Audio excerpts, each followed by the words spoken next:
की आपण या क्षेत्रात का आलो आहोत, तर प्रामाणिक व पारदर्शक पद्धतीने व्यवस्था परिवर्तनासाठी.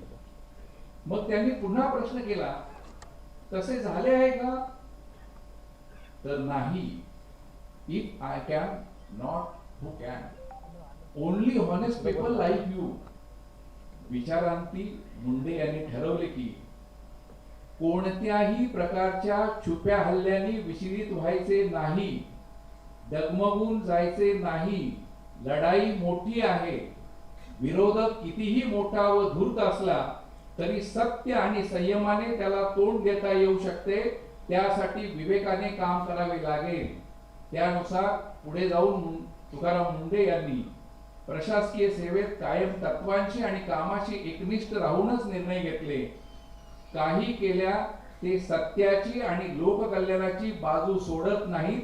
हेच त्यांच्या आजवरच्या कार्यसिद्धीवरून सिद्ध होते.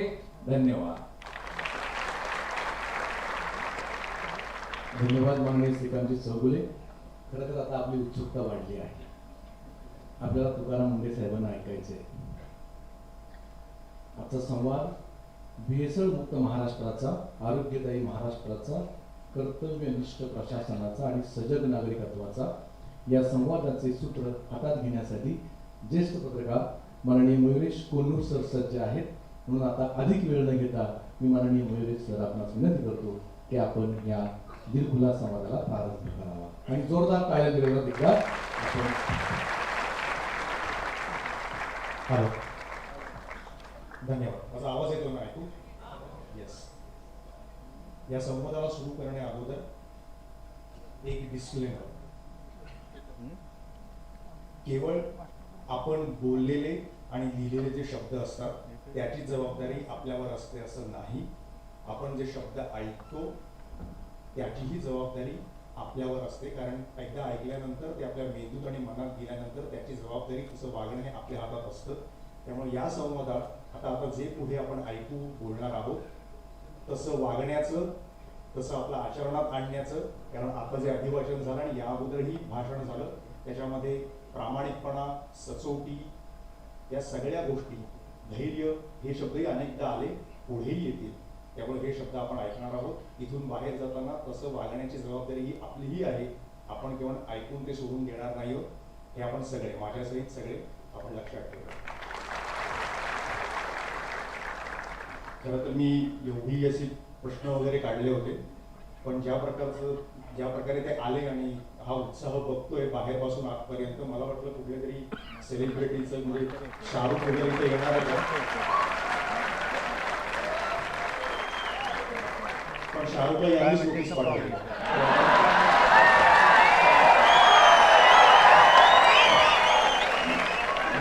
जी काही प्रश्न विचारण्यापेक्षा तो त्यांच्याच प्रश्नांची उत्तर वेगळा भाग आहे. पण तरी सुद्धा अशा प्रकारची क्रेज एका सनदी अधिकाऱ्याबद्दल आपण कधी बघितली आहे? फार कमी वेळा बघितली आहे. महाराष्ट्राने बघितली आहे, देशाने बघितली आहे.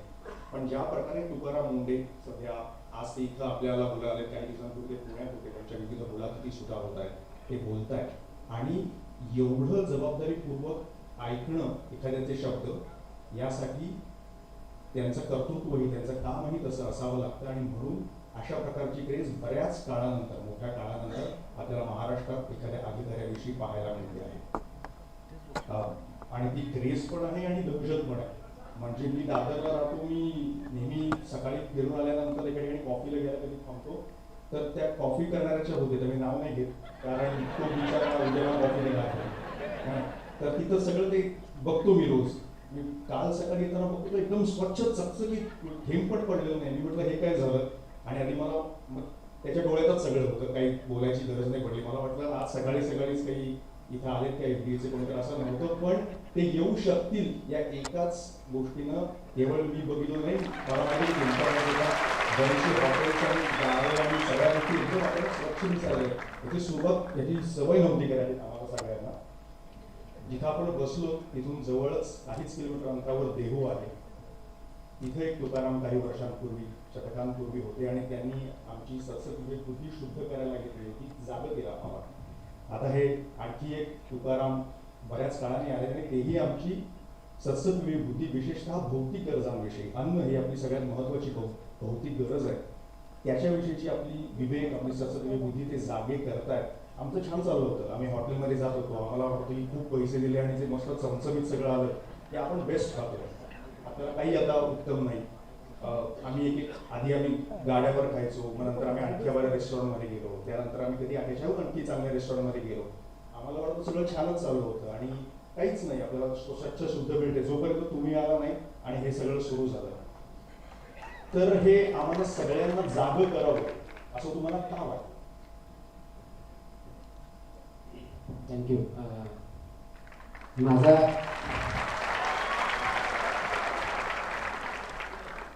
आपण झोपलेल्या व्यक्तीला जागा करू शकतो, झोपेचं सोंग गेलेलं व्यक्तीला जागा नाही करू शकत. आणि त्याच्यामुळं जागा करण्यासाठी आपल्याला आपण कुठे आहोत हे बघावं लागतं, कोणत्या मनस्थितीत आहोत हे बघावं लागतं. माझी ज्यावेळेस या विभागात नियुक्ती झाली त्यावेळेस त्या विभागाचा प्रथमतः मी आढावा घेतला अधिकाऱ्यांकडनं, त्याची कर्तव्य जबाबदाऱ्या समजून घेतल्या.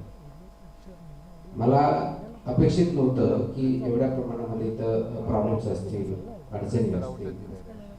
आणि अधिकाऱ्यांच्या कर्मचाऱ्यांच्या पूर्ण ऐकल्यानंतर आणि परिस्थिती बघितल्यानंतर मला असं वाटतं की हा फक्त अडल्चरेशनपुरता विषय मर्यादित नाही आहे.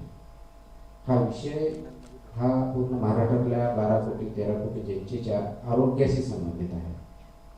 आणि आरोग्याशी म्हणजे औषध या दृष्टिकोनातून नव्हे तर आपण जे खातोय, आज आपला जो डिसीज बर्डन आहे ज्याला ते स्वातंत्र्यानंतर उलटं झालेलं आहे. म्हणजे अगोदर कम्युनिकेबल डिसीजचं प्रमाण 65-70% होतं, आता नॉन कम्युनिकेबल डिसीजचं प्रमाण हे 65-70% आलं. याचं एक डिरेक्ट कोरिलेशन आपण काय खातो काय पितो याच्याशी आहे. आणि म्हणून याचा ज्यावेळेस परिस्थिती बघितल्यानंतर हे लक्षात आलं की आपण विशेष करून जे जंक फूड खातोय, जे बाहेरचं खातोय किंवा बरेच प्रॉडक्ट आपण जे विकत घेतोय ते स्टँडर्ड नाही आहेत, अनसेफ आहेत, सबस्टँडर्ड आहेत, मिसलिडिंग आहेत, मिसलिडिंग ॲड आहेत. आणि या सर्वांचा परिणाम आपला फक्त फिजिकल ग्रोथवर न होता त्याचा पूर्ण परिणाम आपल्या मानसिकतेवरती होतोय, आपल्या थॉट प्रोसेसवरती होतोय. आणि एकंदरच माझी काम करण्याची एक पद्धत आहे की काम करताना आपली भूमिका समजून घ्यायची आणि कोणत्याही प्रकारची भेसळ सहन करायची नाही. ही पद्धत असल्यामुळं आणि जो विभाग भेसळीच्या विरुद्ध आहे तिथंच पोस्टिंग झाल्यानंतर मला वाटलं याच्यामध्ये डबल स्पीडने काम करावं लागलं, ते आपण प्रयत्न करतोय. पण मग आम्ही खरंच झोपलो होतो का आम्ही झोपेचं सोंग घेतलं? तुम्हाला आता इतक्या दिवसानंतर समजलं? मला वाटतं याच्यातला एक भाग झोपेचा सोंग घेणारा होता, जो विशेष करून याच्यामध्ये खूप लोक काम करतात. त्यांना माहीत असतं की आपण जे अन्न बनवतो ते सबस्टँडर्ड आहे किंवा अनसेफ आहे. तो कदाचित झोपेचा किंवा फक्त प्रॉफिटसाठी काम करतो. त्याच्या दुसऱ्या बाजूला आपण स्वतःला खूप काय म्हणतात त्याला इंटेलेक्च्युअल समजतो, शिकलेले समजतो, खूप ग्रॅज्युएट, पोस्ट ग्रॅज्युएट आणि पदव्या घेतो, मोठ्या मोठ्या पदावरती काम करत असतो. परंतु आपण जे विकत घेतो, जे खातो याच्याबद्दल चौकस राहत नाही. तर याला आपण अज्ञान म्हणायचं, झोपलेलं सोंग म्हणायचं, निग्लेक्ट करायचं का त्याचा पाठ व्हायचं, हे प्रत्येकाने स्वतः ठरवायचं आहे. परंतु हे आपल्या सर्वांसाठी घातक आहे. आणि ते घातक फक्त तुमच्यापुरतं मर्यादित न राहता, माझ्यापुरतं मर्यादित न राहता, कुटुंबापुरतं मर्यादित न राहता ते समाजाच्या दृष्टिकोनातून खूप घातक आहे. ज्यावेळेस एका समाजाच्या प्रत्येक व्यक्तीपर्यंत जर घातक असेल तर ऑफकोर्स ते राष्ट्रासाठी सुद्धा घातक आहे. आणि म्हणून तो अँगल जोपर्यंत आमच्या विभागामध्ये ह्याच्या FDAमध्ये बघत नाही तोपर्यंत आपण ते बदल करू शकत नाही. म्हणून मी प्रत्येक अधिकाऱ्यांना हे सांगितलं की फक्त याच्यामध्ये भेसळ नाही एवढ्या पुरता मर्यादित न राहता हा पूर्ण समाजाचा प्रश्न आहे, समाजाच्या आरोग्याचा प्रश्न आहे. तर त्या दृष्टिकोनाचे बघा आणि त्या दृष्टिकोन आपण काम करूयात आणि त्या दृष्टीने काम करण्याचा आमचा प्रयत्न चालू आहे. आणि या पदावर त्यानंतर एवढ्या निवडक दिवसांमध्ये काय काय झालं आणि ते आकडे कारवाईचे आपण रोज ते अपडेट होत आहेत. म्हणजे आम्ही पत्रकार ते आज एक बातमी त्याची लिहितो पण उद्या ते आकडे एकदम पुढे गेले, रोज एक अपडेट बातमी त्याची लिहावी लागते. त्याच्या तपशिलात जाण्याबरोबरच पण आता ते तुम्ही ज्या प्रकारे ती कारवाई करा, एक त्याला बरेचसे नावं आणि त्या जार्गन्स तयार झाले किंवा हॅशटॅग्स तयार झाले ट्रेंडिंगच्या भाषेत बोलायला झालं. Hashtag Munde pattern, hashtag Singham returns, कारण पुन्हा एकदा सिंघम आले, नंतर अनस्टॉपेबल तुकाराम. सो जेव्हा ही अशी विशेषणं तुम्ही ऐकता आहात आणि तुमच्या कारवाईबद्दल तुमच्या स्टाईलबद्दल एवढी क्रेज सगळ्यांमध्ये होते, या विशेषणांकडे जी तुम्हाला आवड आहे, तुम्हाला काय वाटतं? मला छान वाटेल, इथल्या कोणाला तरी छान वाटेल, त्याच्यामुळं तुम्ही इथे मला तिथं काही विशेषण वगैरे असं काही वाटत नाही, कारण ते काही विशेष काम नाही आहे. हे जे काम आहे ते रुटीन काम आहे माझं, माझी जबाबदारी आहे, आमच्या विभागाची ती जबाबदारी आहे. आम्ही सर्व अधिकारी कर्मचारी म्हणून सगळे काम करत असतो. विशेषण आपण यासाठी लावलं पाहिजे, प्रत्येकाला ते स्वतः लावून घेतलं पाहिजे की आपण एक चांगलं फूड खातोय, चांगलं औषध खातोय आणि आपलं जे जीवन जे आहे ते निरोगी आहे. असं जर असेल तर प्रत्येकाला ते विशेषण लावायला काही हरकत नाही. आणि ज्यावेळेस मी निरोगी म्हणतो, फक्त तुमच्या फिजिकली नव्हे तर इंटेलेक्च्युअल सुद्धा तुम्ही निरोगी आहात का हे महत्त्वाचं. वैचारिकदृष्ट्या निरोगी आहात का, आणि ते जे आपले विचार आहेत स्वतःबद्दलचे, कुटुंबाबद्दलचे, समाजाबद्दलचे, राष्ट्राबद्दलचे, इतरांबद्दलचे, हे विचार निरोगी आहेत आणि ते त्याप्रमाणे वागतात की नाही वागतात, आपल्यापासून सुरुवात करू तशा पद्धतीची आपली विचारसरणी झाली आणि त्या विचारसरणीमधून आपण तसं आचरण जर केलं तर तसे काहीतरी विशेषण प्रत्येकाने घ्यावं. तसं असेल तर निश्चित चांगलं वाटेल. परंतु येस, हे आपण हसण्यापुरतं किंवा कोणतरी त्याला हॅशटॅग म्हणून किंवा एखादं विशेषण दिलं, याच्यातून मला असं काही विशेष काही वाटत नाही. याच्यामध्ये त्याचं कारण सांगतो की समाजामध्ये इन्स्पिरेशन असणं गरजेचं असतं, पण आपण कुणाला इन्स्पिरेशन करायचं, कोणत्या व्यक्तीचं करायचं, का करायचं याचाही विचार करण्याची गरज आहे. आणि म्हणून फक्त आपल्याला काहीतरी विशेषण लागले मग त्या पद्धतीनं वागावं किंवा नाही याचा सर्वंकष विचार करण्याची वेळ सगळ्यावरती येते, आपल्यावरती येते. त्याच्यामुळे माझं असं स्पष्ट म्हणणं आहे की मला जे विशेषणं लावले जातात त्या लेवलचा मी निश्चित नाही आहे. मला माझा उद्देश ॲज अधिकारी म्हणून ज्या ज्या पदावरती मी काम करेल किंवा त्यापेक्षाही जास्त ॲज अ मनुष्य म्हणून, एक माणूस म्हणून मी दररोज समाजामध्ये काहीतरी पॉझिटिव्ह बदल घडू शकतो का, कोणत्या तरी व्यक्तीला चेहऱ्यावरती काहीतरी स्मितहास्य आणू शकतो का, त्याचं दुःख कमी करू शकतो, याच्यात जर मी काही करू शकलो तर तो दिवस माझा आनंदात जातो. अन्यथा आपल्याला बाकी कोणत्या गोष्टींची गरज लागत नाही. आणि इन्स्पिरेशनची, प्रेरणेची गरज असते. जर ती नसती तर आज एवढ्या संख्येनं जागा पुरत नाही, एवढी गर्दी झाली नसती. आणि जी वारंवार होती, कारण ती गरज वाटते, प्रत्येकाला इतक्या गरज वाटते. आणि ती गरज यासाठी कदाचित वाटते की त्याचा अभाव आहे भोवताली. वक्ते बोलणारे भरपूर आहेत सगळीकडे, काही हरकत नाही, पण तरी सुद्धा काही निवडकांनाच अशी गर्दी होते, ते महत्वाचं. तुम्ही एक जो मुद्दा म्हणाला तो मला खूप महत्वाचा वाटला होता की आपण अन्नातल्या भेसळीबद्दल म्हणतोय, पण विचारातली भेसळ, इंटेलेक्च्युअल ऑनेस्टीमधली भेसळ. तुम्हाला आत्ता भोवती ज्या समाजात तुम्ही काम करत आहात, तिथं तुमच्या प्रामाणिकपणाबद्दल आणि भेसळ ओळखण्याबद्दल आणि त्याच्यावर कारवाई करण्याबद्दल एवढी तुमचं कौतुक होत आहे, तुम्हाला या समाजामध्ये कोणती वैचारिक भेसळ दिसते? वैचारिक भेसळ ही अनेक स्तरावरची आहे, अगदी इंडिव्हिज्युअल पासून ते अगदी ऑर्गनायझेशन्सपर्यंत खूप वेगळ्या पद्धतीची आहे, खूप वेगळ्या लेवलला जातोय. आता आपल्यासमोर तरुण खूप बसलेले आहेत, काही वयस्कर मंडळी पण आहेत, सगळ्या एज ग्रुपमधले व्यक्ती आहेत. ज्यावेळेस आपण विचाराच्या बाबतीत बोलतो तर एक आपण समाजामध्ये एका पर्टिक्युलर वेळेस एक प्रकारचं क्रेज आलेली असते आणि त्या क्रेज बरोबर आपण त्यानुसार चालत असतो मोस्टली. आणि ते चालत असताना तो फ्लो चाललाय म्हणून आपण त्याप्रमाणे चालत असतो मोस्ट ऑफ अस. त्याच्या व्यतिरिक्त काहीतरी त्याला हटके म्हणू किंवा थॉट प्रोसेस करू, काहीतरी वेगळे पण करण्याचा जो प्रयत्न करतो, एक तर त्याला आपण मूर्ख ठरवत असतो किंवा त्याला काही कळत नाही म्हणत असतो किंवा तो वेळपट आहे असे म्हणत असतो. प्रवाहाच्या विरुद्ध जाणार. मी प्रवाहाच्या विरुद्ध असं म्हणणार नाही, परंतु योग्य दिशेनं प्रवाहाच्या जाण्यासाठी जो प्रयत्न करत असतो त्या दृष्टिकोनातून प्रत्येक वेळेस प्रवाहाच्या विरुद्ध जाणं म्हणजे शहाणपणा असाही नाही आहे. परंतु नॅचरली आणि योग्य प्रवाह कोणता हे ओळखता आलं पाहिजे. म्हणजे आपण आताच जे उदाहरण दिलं संत तुकाराम महाराजांचं, त्या काळात असलेल्या प्रचलित असलेल्या प्रथा ज्या होत्या ते त्यांच्या काळातलं तसं बघायला गेलं तर जे बिझनेस पर्सन होते त्यांची फॅमिली त्याप्रमाणे होती. त्याप्रमाणे ते कर्ज देण्याचा व्यवसाय करत त्यांच्या वडिलांपासून चालत आलेला होता. परंतु कुठंतरी त्यांना दुष्काळ पडला, दुष्काळामध्ये त्यांनी काहीतरी परिस्थिती बघितल्यानंतर त्यांच्या लक्षात आलं की आपण जे करतोय ते चुकीचं करतोय. म्हणजे जो प्रवाह चालू आहे वर्षानुवर्ष ते त्यांचं आयुष्य वर्ष जगत होते, पण त्यांच्या मनाला कुठेतरी वाटलं, म्हणून त्या प्रवाहाच्या विरुद्ध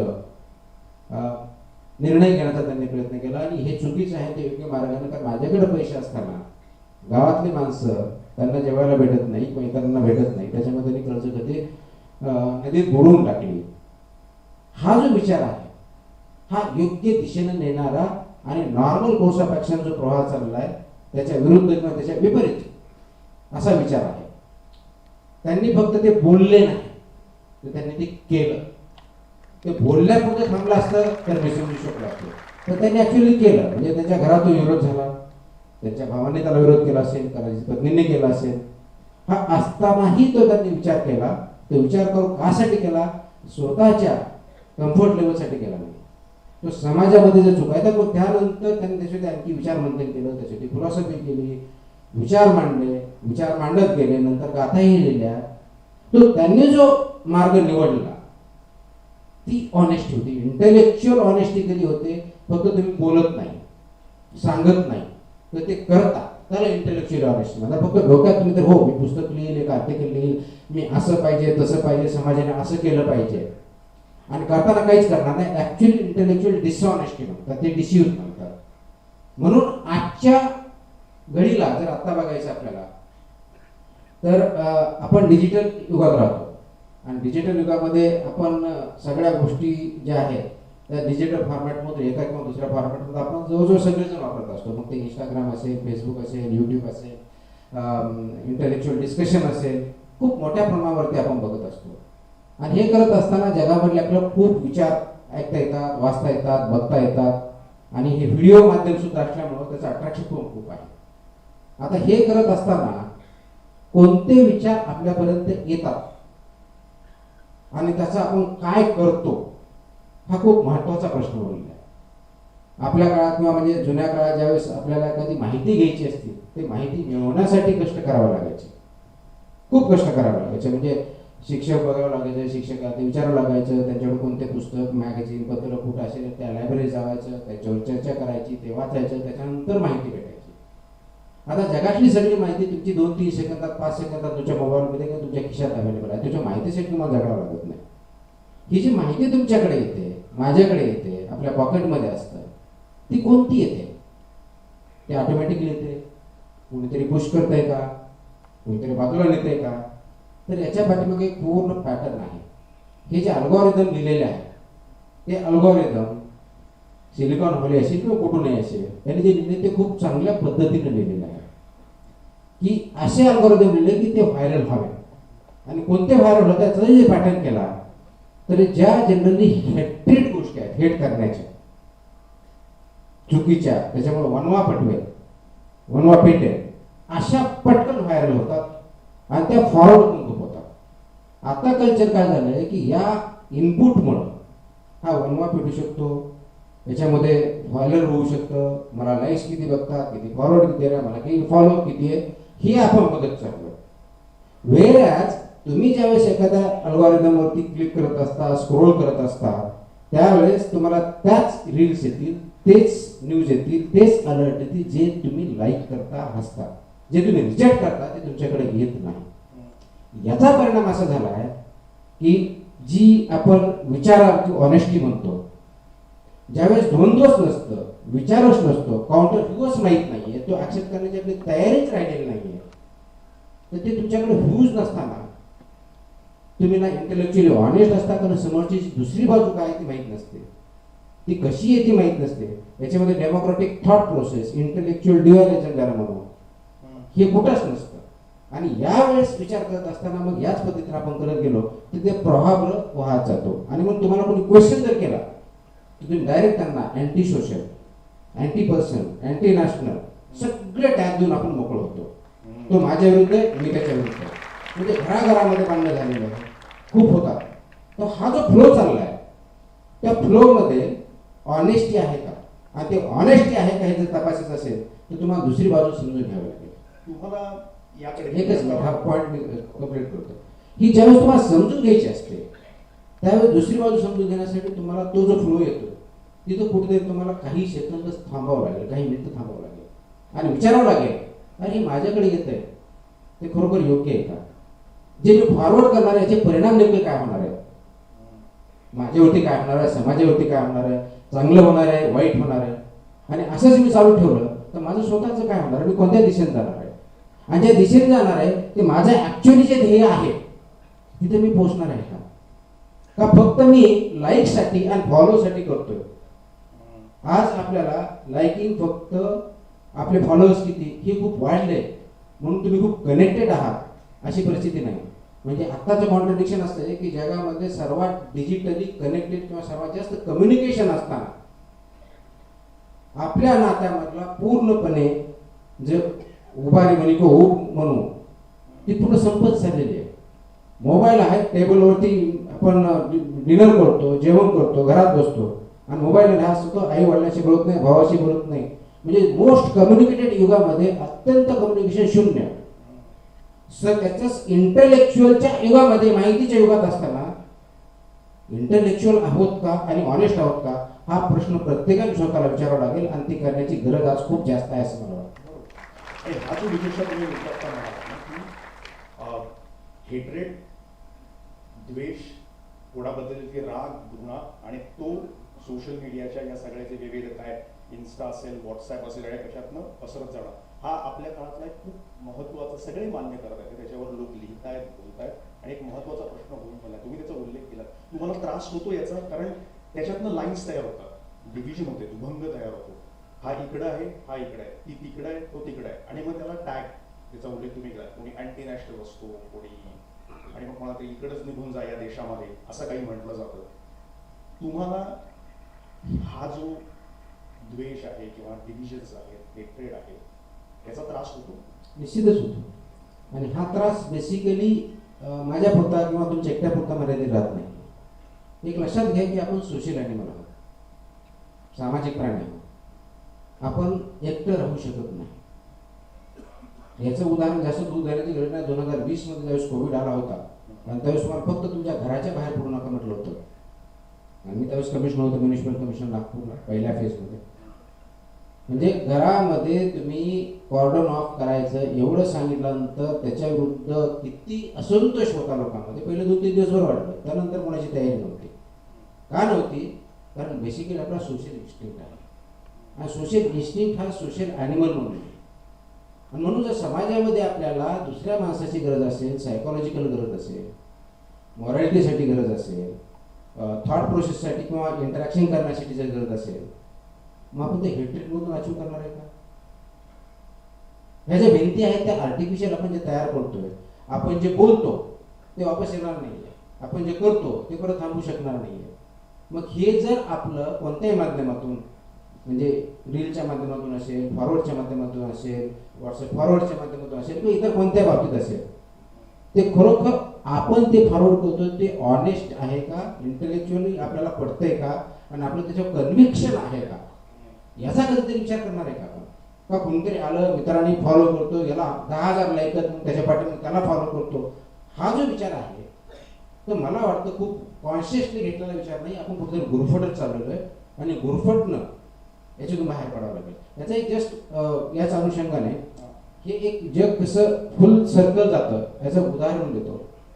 प्लेटोच्या काळात, प्लेटो रिपब्लिकमध्ये किंवा कोणत्या पुस्तकामध्ये एक छान अनालॉजी दिलेली आहे की त्यांच्या त्या पूर्वीच्या काळात असं होतं की गुहेमध्ये काही लोक ठेवलेले होते.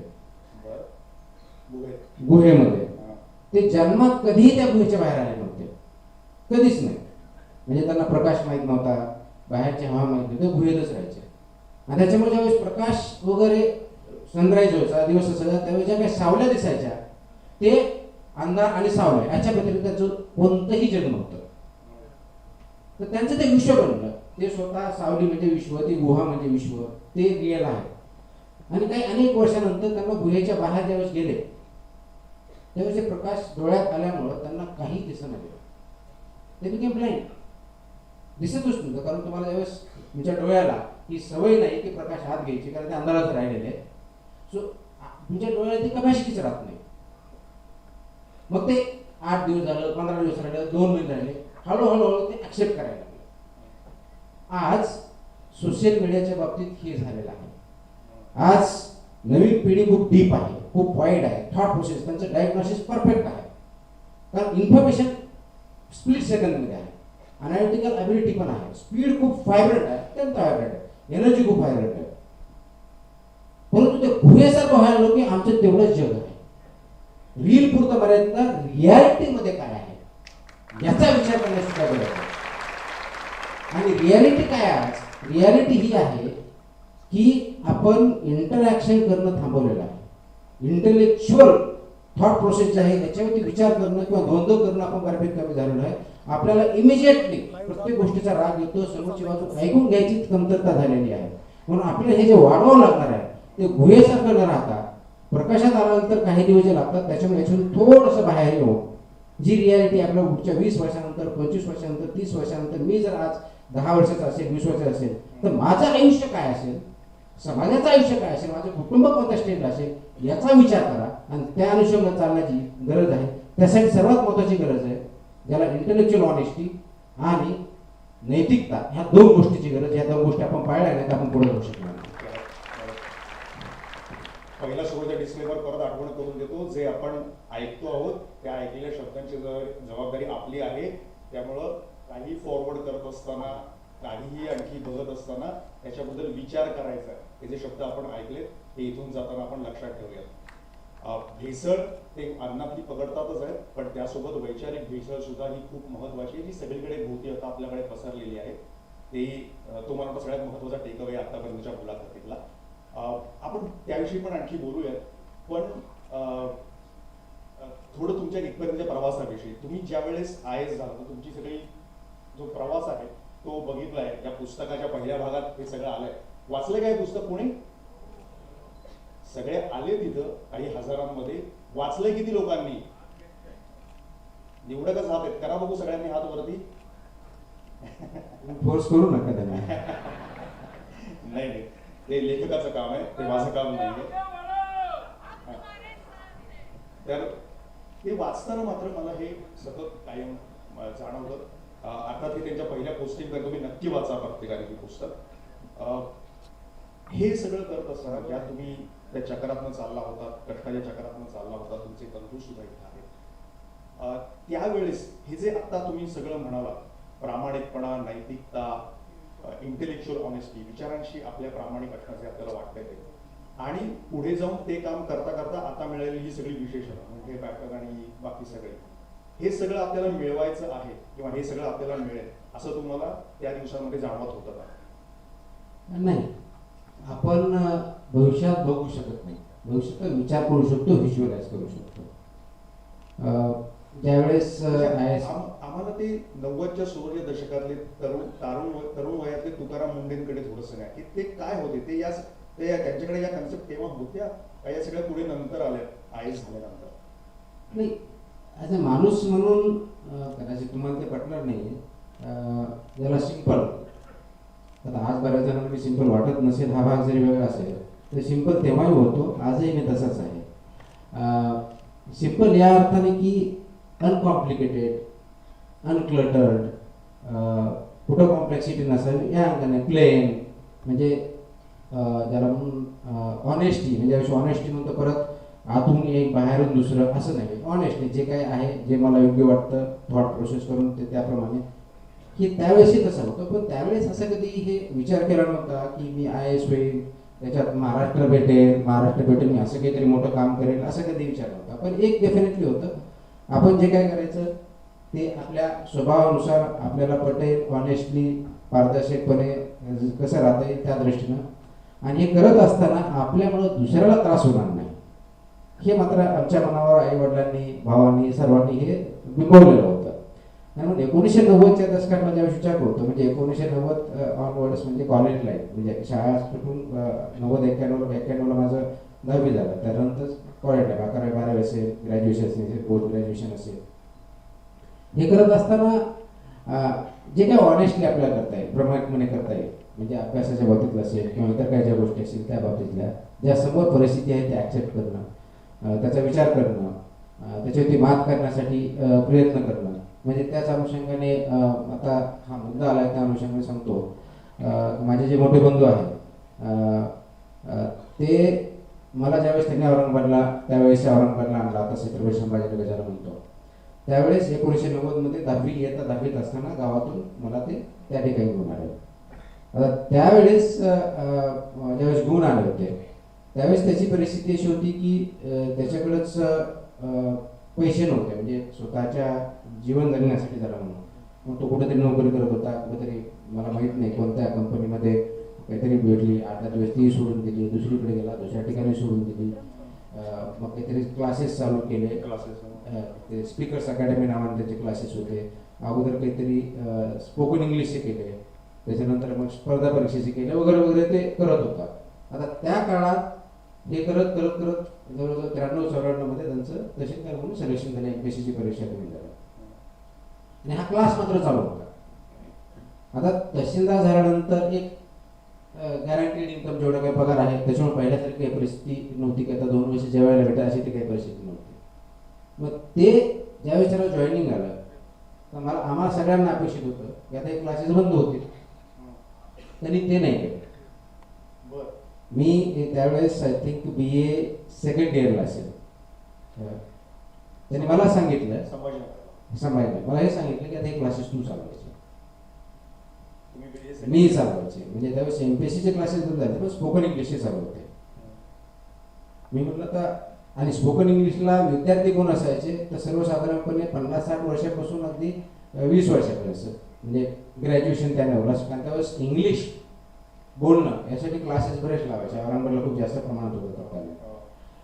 आता मला हा प्रश्न पडला की मी हे कसं करणार. ऑफकोर्स त्याच्या अगोदर मला काही क्लासवर बसत होतो, कारण कशासाठी बसत होतो तर तो क्लासमध्ये शिकवत असताना रिसेप्शनिस्ट लावण्याचे पैसे नव्हते, म्हणजे तिथं कोणतरी येईल आलं तर मग तिथं बसायचं. शाळेत कॉलेज संपल्यानंतर जे कोण व्हिजिटेशनला समजून सांगायचं काय क्लासेस आहे, किती विषय, हा अर्ज किती दिवसात, किती इन्स्टॉलमेंट करायचं वगैरे, हा प्रकार मला माहिती होता. पण शिकवणं हा काय प्रकार मी तोपर्यंत केलेला नव्हता. आणि मला सांगितलं की तू आता उद्यापासून स्पोकन इंग्लिशचे क्लासेस चालू कर.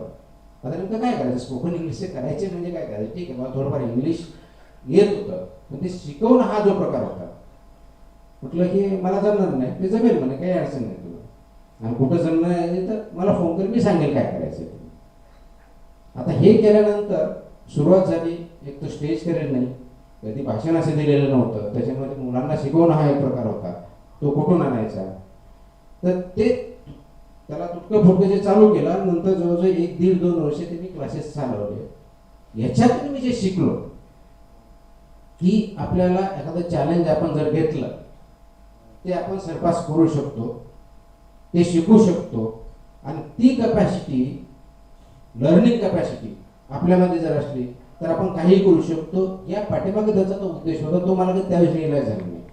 आणि म्हणून हे जे नंतर आपल्याला जे दिसतंय की आपण सरळ होतो का, प्रामाणिक होतो का, आता हे करत असताना ऑफकोर्स विद्यार्थी तर कमी होणारच होते, कारण अगोदरचं त्याचं शिकवणं, त्याची इंग्लिशवरती कमांड एवढी माझी त्यावेळेस नव्हती, मला कॉन्फिडन्स नव्हता, विद्यार्थी त्यांच्याकडे बघून यायचे.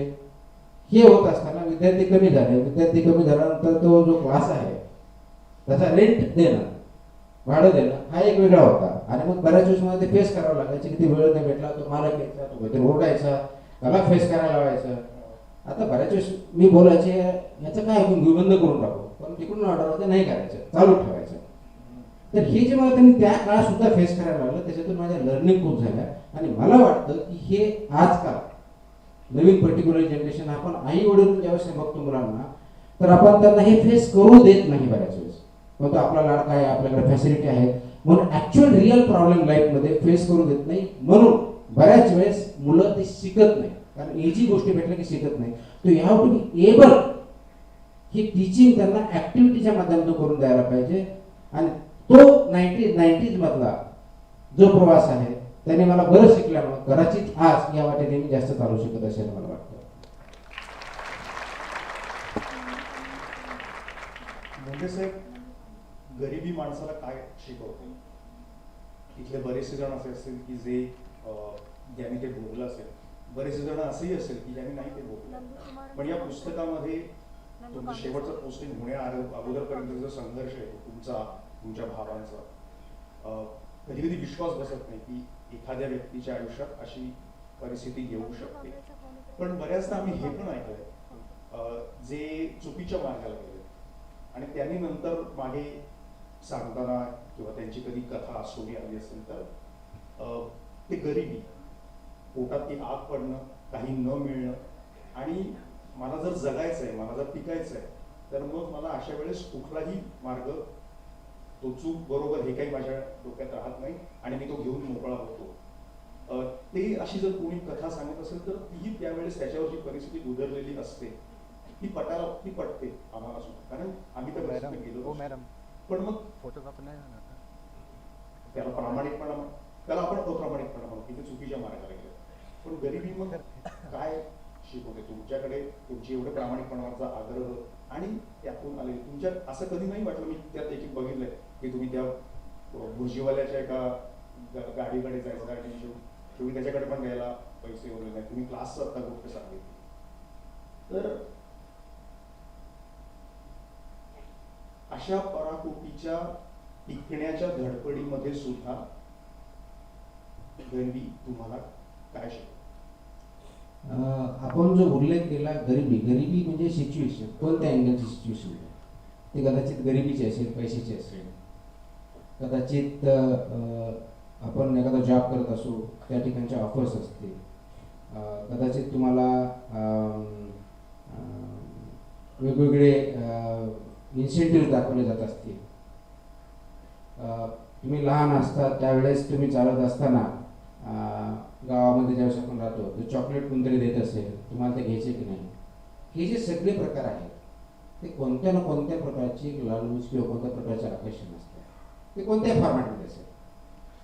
म्हणून तुमची ती परिस्थिती त्यावेळेस तुम्ही काय डिसिजन घेता याच्यावर तुमचं कॅरेक्टर डिसाईड होतं किंवा डेव्हलप होत जातं. कॅरेक्टर डेव्हलप होतं आणि कॅरेक्टर जे असतं हे परमनंट असतं, म्हणजे ते चेंज होऊ शकतं. पण ते थॉट प्रोसेस फक्त तुमच्या पैसे घेण्यापुरतं मर्यादित नाही किंवा गरीबपुरतं मर्यादित नाही. तुम्ही गरीब झाला म्हणून मी चुकीचा मार्ग निवडला हे जस्टिफिकेशन कधीच होऊ शकत नाही, हे कधीच होऊ शकत नाही. म्हणजे याचं उदाहरण द्यायचं म्हणजे सांगतो की जसं आपण जो उल्लेख केला की जो त्यावेळेस जेवायला पैसे नव्हते म्हणून ऑमलेटवाला जो गाडी अंडा भुर्जीवाला जो आहे त्याच्याकडे भावाने सांगितलं की हा आल्यानंतर द्यायचा, त्याचे पैसे नंतर दे. हे असं नाही झालं की नंतर त्याचे पैसे उरले म्हणून आम्ही दुसरीकडे घेऊन गेलो, म्हणजे रूम्स बऱ्याच बदलाव्या लागल्या. म्हणजे आम्हाला वाटतं की छत्रपती संभाजीनगर कमीत कमी 10-12 एरियामध्ये आम्ही राहिलो असतो, तर 3-4-5 वर्षात 12-15 ठिकाणी आम्ही घर बदलले होते, इकडून तिकडे फॉर व्हॉट एव्हर रिझन्स. तर दुसरीकडे गेलो तर त्याला माहीत असण्याचं काही कारण नाही, परंतु त्याचे शेवटपर्यंत जे काही पैसे असतील ते परत जाऊन आम्ही दिले. ते कारण होतं की ऑनेस्टी हा जो प्रकार तो कष्ट करतोय, त्याच्या कष्टाचे पैसे आपल्याला जसं त्या काळात मदत केली आपण त्याच्या काळात त्याला मदत केली पाहिजे, ही ऑनेस्टी असली पाहिजे. आणि ऑनेस्टी जर नसेल तर तुम्ही पुढे जाऊ शकत नाही. येस, तुम्ही एका पर्टिक्युलर लेवलपर्यंत तात्पुरतं यश तुम्हाला भेटू शकेल, त्याला चिरंतन किंवा परमनंट म्हणून ते कधी तुमच्याशी येणार नाही. आणि म्हणून ज्यावेळेस आपण 10वी, आता एक्झाम्पल काही म्हटलं की 10वीत मुलगा आहे, 12वीत मुलगा आहे, ग्रॅज्युएशनला आहे, मला ॲडमिशन भेटण्यासाठी आईवडिलांनी काहीतरी प्रयत्न करून कुणाला तरी इन्फ्लुएन्स करून मला ॲडमिशन द्या, एखादा दुसरा मार्ग कमी असेल तर ॲडजस्ट करू, हे ज्यावेळेस करतो त्यावेळेस कॉम्प्रोमाइज करतो. आणि ते कॉम्प्रोमाइज केल्यानंतर त्याचा एंड रिझल्ट जो असणार आहे तो कॉम्प्रोमाइजच असणार आहे. म्हणून त्या तुम्ही जर गरिबी असेल तर गरिबी एक्सपोज होऊ शकत नाही, त्यावेळेस तुमची सिच्युएशन आहे. तुम्ही त्या पास्टमध्ये जे काही घेतलेले डिसिजन असतील त्याचा परिणाम करायचा जाऊ शकतो. पण आज ज्यावेळेस तुमच्याकडे क्रिटिकल मोमेंट असेल त्या क्रिटिकल मोमेंटला जो डिसिजन घेणार त्याच्यावर तुमचं फ्युचर ठरणार आहे, त्याच्यावरती तुमचं फ्युचर आहे. ते फ्युचर कसं डिसाईड करतं तर हे तुमच्या थॉट्स अँड ॲक्शनमध्ये असतं. म्हणून आता तुम्ही स्टार्टिंगला इंट्रोडक्शनला बोलताना म्हटलं की ज्यावेळेस तुम्ही याच्यामध्ये होतो, बार्शी नगरपालिकेचा चीफ ऑफिसर होतो पहिल्या ट्रेनिंगच्या काळात, डिस्ट्रिक्ट ट्रेनिंगच्या काळात 2006मध्ये, 2006-7ची गोष्ट, म्हणजे जानेवारी 7ची असेल, जानेवारी फेब्रुवारी 7ची. तर ते अतिक्रमण काढल्यानंतर सगळे अगदी 3-4 हजार लोकांनी येऊन संध्याकाळी किती चांगलं म्हटलं, एकदम रस्ते मोठे झाले आणि माझ्यावरती तो प्रसंग आला. आता त्या प्रसंगाला मी फक्त असं जर बघितलं असतं, विनयभंगाचा होता, अट्रॉसिटीचा होता, त्याच्यानंतर ब्रीच ऑफ प्रिव्हिलेज मोशन तिथं दाखल करण्यात आली होती, त्यात अधिवेशन चालू होतं, अधिवेशन चालू असताना तो प्रकारही झाला होता. मग हे सगळं होत असताना माहितीसाठी, कारण तुम्ही पुस्तक बहुतांशाने वाचलं नाही म्हणून हे जे सगळं सांगताय, हे त्यांची पहिली परमनंट पोस्टिंग होण्याच्या अगोदर जो ट्रेनिंग पिरियड होतो त्या पिरियड मधला आहे बरं का हे. तर त्यावेळेस ज्यावेळेस होतं त्यावेळेस मला हा प्रश्न पडला होता की मी जे करतो ते योग्य करतोय का, आणि जर योग्य करतोय तर माझ्याविषयी असं का, म्हणजे मी चांगलं करत असताना मला बदनाम करणं, मला माझ्यावर एफ आय आर करण्याचा प्रयत्न करणं, मला जेलमध्ये टाकण्याचा प्रयत्न करणं, हे का, वाय? म्हणजे मी हे अतिक्रमण काढून चूक केली आहे का, शहराचे रस्ते मोठे काढून चूक केलेली आहे का, नेमकं केलंय काय? त्यावेळेस जर मी असे विचार केले नाहीये, जर असं जर होत असेल की नाही जे होतं ते होऊ द्या, आपल्याला त्याच्याशी काही घेणं नाही, एवढा जर विचार केला असता तुम्ही आणि मी आज इथं बसलेलो नसतो, मी वेगळ्या कोणत्या तरी मार्गाने गेलो असतो. आणि हे विचार करावा लागला मला त्यावेळेस, मी खूप विचार केला. मला अजून आठवतंय की तो जो प्रसंग आहे, कारण ह्या अनुषंगाने आहे म्हणून सांगतो, गरिबीच्या दृष्टिकोनातून बोलताय मी तुम्हाला, फक्त वेगळ्या गरिबीच्या ऐवजी दुसरं देतो उदाहरण देतो की त्या दिवशी मला आठवतंय की मी मंगळवारी अतिक्रमण करायला सुरुवात केली होती, सोमवारी अधिवेशन सुरू झालं होतं. आता माझी पोस्टिंग त्या काळात एक पर्टिक्युलर 1 महिन्याचा असतो, त्याच्यामुळे ते प्लॅन केलेला होता. मंगळवार, बुधवार, गुरुवार हे 3 दिवस मी अतिक्रमण काढलं आणि जवळजवळ 1500 ते 2000च्या आसपास ते अतिक्रमण निघाले. मी मोस्टली लोक काढून घेतात, ते सुरू झालं की सगळे काढून घेतात, सगळे रस्ते क्लीन झाले होते. शुक्रवारी सकाळी 10च्या आसपास, कारण मी 9:45 ऑफिसला पोहोचायचं, 10च्या आसपास काही लेडीज तिथं मला सत्कार करण्यासाठी आल्या होत्या. तर सत्कार केल्यानंतर का तुम्ही चांगलं काम केलं वगैरे म्हणजे येऊ द्या. तर माझा जो गार्ड दिलेला होता त्याने सांगितलं की नाही, त्या तुमच्या चेंबरमध्ये येणार नाही. आणि मला कारण ट्रेनिंग असल्यामुळं कलेक्टरने एसपीशी क्लिअरली सांगितलं होतं की जिथं गार्ड सांगेल तिथं तू क्वेश्चन करायचं नाही. जर तुम्हाला गार्डने तुम्हाला दिलेला आहे, तो सांगेल दाखवून लागायचं, तिथे इंटरव्ह्यू करायचं. आणि मी केलं नाही, मग त्या आत येऊ दिला नाही. आणि 1-2-3 तासानंतर मला पोलीस स्टेशनवर DYSPचा फोन येतो की असं झालंय, काही लेडीज आल्या होत्या, त्यांनी तुमच्या विरुद्ध अट्रॉसिटीचा आणि विनयभंगाचा गुन्हा दाखल करण्याचा प्रयत्न केला होता आणि ह्या त्याच लेडी आहेत ज्या तुमच्याकडे तुम्हाला सकाळी सत्कार करण्यासाठी आल्या होत्या. आता हे झाल्यानंतर शॉकून तुम्ही, म्हणजे असं कधी मी अँटिसिपेट केलं नव्हतं की असं काहीतरी होईल, म्हणजे आपण तो विचारही करत नसतो. मग त्या मोमेंटला मी विचार केला की एक्झॅक्टली काय झालेलं आहे. बरं 3 दिवस याची प्रिकॉशन घेतलं की मी जिथं गेलो होतो माझं पूर्ण व्हिडिओ शूटिंग होतं 100%. मी जिथं सकाळी गाडीतून उतरलो पासून जे अतिक्रमणाच्या काळात पूर्ण त्याच्यावर मी कुठे गेलो, काय गेलो, किती वेळ गेलं, काय केलं, सगळे रेकॉर्डेड होतं ते. कारण ही काळजी मला कलेक्टरनी ॲज अ ट्रेनिंग म्हणून सांगितलं होतं, ती मी घेतली होती. त्यावेळेस मी विचार करायला लागलो की सर्वसाधारण 2 वाढलेले असते. तेव्हापासून मी संध्याकाळी 5-5:30 विचार करतो की नेमकं काय झालं. नावाचा अल्लो एकटा होता, मी चेंबरमध्ये कुणाला येऊ दिलं नाही, सांगितलं की मी काहीतरी कामात बिझी आहे आणि आय जस्ट थिंकिंग नेमकं काय. आणि त्या काळात म्हणजे आपण मग लहानपणी काय केलं, मधल्या काळात काय केलं, आपण कोणते कष्ट घेऊन गेलो, आपण IAS झालो, महाराष्ट्र भेटलं, महाराष्ट्र भेटून चांगलं काही करण्याचा प्रयत्न करतोय, मग हे का आणि मीच का, मलाच का, हे प्रश्न मला त्यावेळेस पडले होते. आणि मलाच का, मीच का, असंच का हा विचार करत त्या दिवशी दिवसभर गेला. संध्याकाळी गेस्ट हाऊसला राहत होतो, कारण ते ट्रेनिंगच्या काळात गेस्ट हाऊसहून जातो. गेस्ट हाऊस गेल्यानंतर रात्रभर विचार केला आणि शेवटी विचार करून मी एक आपण हा जो विचार करतो म्हणजे ह्या मार्गाने चालायचं की नाही, चुकतोय का बरोबर आहे, हा 2 होता. ते की शेवटी विचार केला की आपण या मार्गाने चाललं तर याचे परिणाम याच्यापेक्षा जास्त होऊ शकतात. जर अजून माझं 6 महिने झालेले नाही, म्हणजे 1 वर्ष ट्रेनिंग झालं, पुढचे 6 महिने डिस्ट्रिक्ट ट्रेनिंगमध्ये, ट्रेनिंगमध्ये जर अशी परिस्थिती आहे, पुढचे 30 वर्ष काय होणार आहे थोडाफार तर आपल्याला अंदाज येऊ शकतो जर ह्या मार्गाने गेलं. मग माझ्यासमोर हा चॉईस होता की ह्या मार्गाला जाण्याच्या ऐवजी भिवून किंवा सोयीस्कर मार्ग दुसरा सोडून द्या, हा एक भाग होऊ शकतो, किंवा कॉम्प्रोमाइज व्हा, दुसरा एक मार्ग. 3 मार्ग असतात. तुम्ही एक करा, काहीच घेणं नाही, जे चाललंय ते चालवून देणं, योग्य करा, स्टँड घ्या, नाही तर जे चाललंय ते चाललंय, किंवा दुसऱ्या बाजून जे काही कॉम्प्रोमाइज होईल त्याप्रमाणे करा. त्यावेळेस हा विचार केला की आपण या पब्लिक सर्व्हिसमध्ये आलोय ते याच्यासाठी आलेलो आहे, इज अ पब्लिक सर्व्हिस.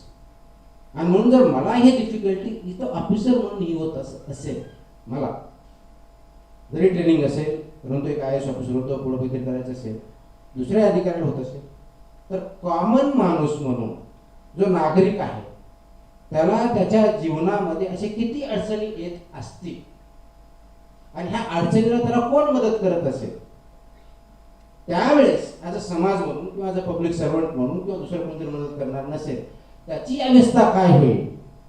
आणि जर मी पब्लिक सर्वंट म्हणून ते करू शकणार नसेल तर मी काहीही फायद्याचा नाही. हा विचार करून मी हा ठरवला आपल्या याच मार्गाने चालायचं, जेणेकरून या समाजामध्ये बदल घडेल, स्वतःमध्ये बदल घडेल. हा जर विचार केला नसता तर कदाचित मी दुसऱ्या मार्गाला गेलो असतो. म्हणून ज्यावेळेस तुमच्याकडं गरीब परिस्थिती आहे, ही परिस्थिती डेफिनेटली असेल, ते काही कारणामध्ये असेल, त्याच्यामुळे माझ्या आई वडील असेच होते, याच्यामुळे झालं, मला आईने फसवलं, हेच कारण असतील. हे डायग्नोसिस झालं, आता जे बोललं की डायग्नोसिस खूप चांगलं असेल, उत्तर तुम्ही डायग्नोसिस खरे कारण शोधले वगैरे सगळं केलं, पण डायग्नोसिस वरती थांबू नका. डायग्नोसिस तुम्ही गरिबीचे कारण ठीक आहे, तुमच्याकडे कमी शेती होती, रिसोर्सेस कमी होते, पण तुमच्याकडे एक असा रिसोर्स आहे जो तुमच्याकडून कधीच कोणी हिसकावून घेऊ शकत नाही, तो म्हणजे तुमची इंटेलेक्च्युअल कॅपॅसिटी. ती इंटेलेक्च्युअल कॅपॅसिटी तुमची कोणीच विसरून घेऊ शकत नाही. आणि ती इंटेलेक्च्युअल कॅपॅसिटी करून तुम्ही व्हिज्युअलाइज करा की पुढचे 10 वर्ष, 20 वर्ष, 25 वर्ष मी, माझं कुटुंब कुठं असेल. जर मी फक्त ते म्हटलं की नाही माझी गरिबी म्हणून मी करू शकलो नाही, तर तुम्ही गरीबच राहणार. ते विचारांना असेल, पैशाने असेल, कशाने असेल. आणि तुम्ही जर हा विचार केला की नाही मला ह्या ठिकाणी जायचं आहे, इतक्या उंचीवरती जायचं आहे, तर बरोबर त्या दृष्टीने तुम्ही वाटचाल करणार. म्हणून गरिबी परिस्थिती किंवा सिच्युएशन याच्यावरती जिंकण्याची तयारी करण्याचा विचार करा. मला वाटतं ते कधीही अडचणी येऊ शकत नाही, आणि म्हणून त्याच्यामुळे वाईट मार्ग निवडू नये हे माझं स्पष्ट मत आहे. आपण बरेचदा स्वतःला अवघड स्थितीमध्ये आलो तर आपण खूप एक्सक्युजेस देतो. एक तर व्हिक्टिम मूडची भावना, अन्यायग्रस्त असण्याची भावना आपण मनामध्ये सतत ठेवतो आणि पुढचं काही करण्याचं टाळतो. एखादा अधिकारी, त्यातही तुकाराम मुंढेंसारखा अधिकारी अशा परिस्थितीनं जात असताना ट्रेनिंग पिरियड मध्येच अशा प्रकारची घटना घडलेली असताना पण ते व्हिक्टिम मूडमध्ये अडकत नाहीत, ही किती मोठी गोष्ट आहे. आणि मला हा प्रश्न परत पडतो की ते केवळ तिथपर्यंत नाही आहेत. म्हणजे मला वाटतं ते रेकॉर्ड त्या पुस्तकात पण दिले की हे रेकॉर्ड केवळ तुमच्याच नावावर असेल, की तुमची पहिली परमनंट पोस्टिंग मिळण्याच्या अगोदर, मिळण्या अगोदर म्हणजे चार्ज घेण्या अगोदरच त्यांची 3दा बदली झाली. म्हणजे ते चार्ज घेण्यासाठी निघालेत आणि गाडीमध्येच त्यांना परत फोन आला की मागे जावा म्हणून.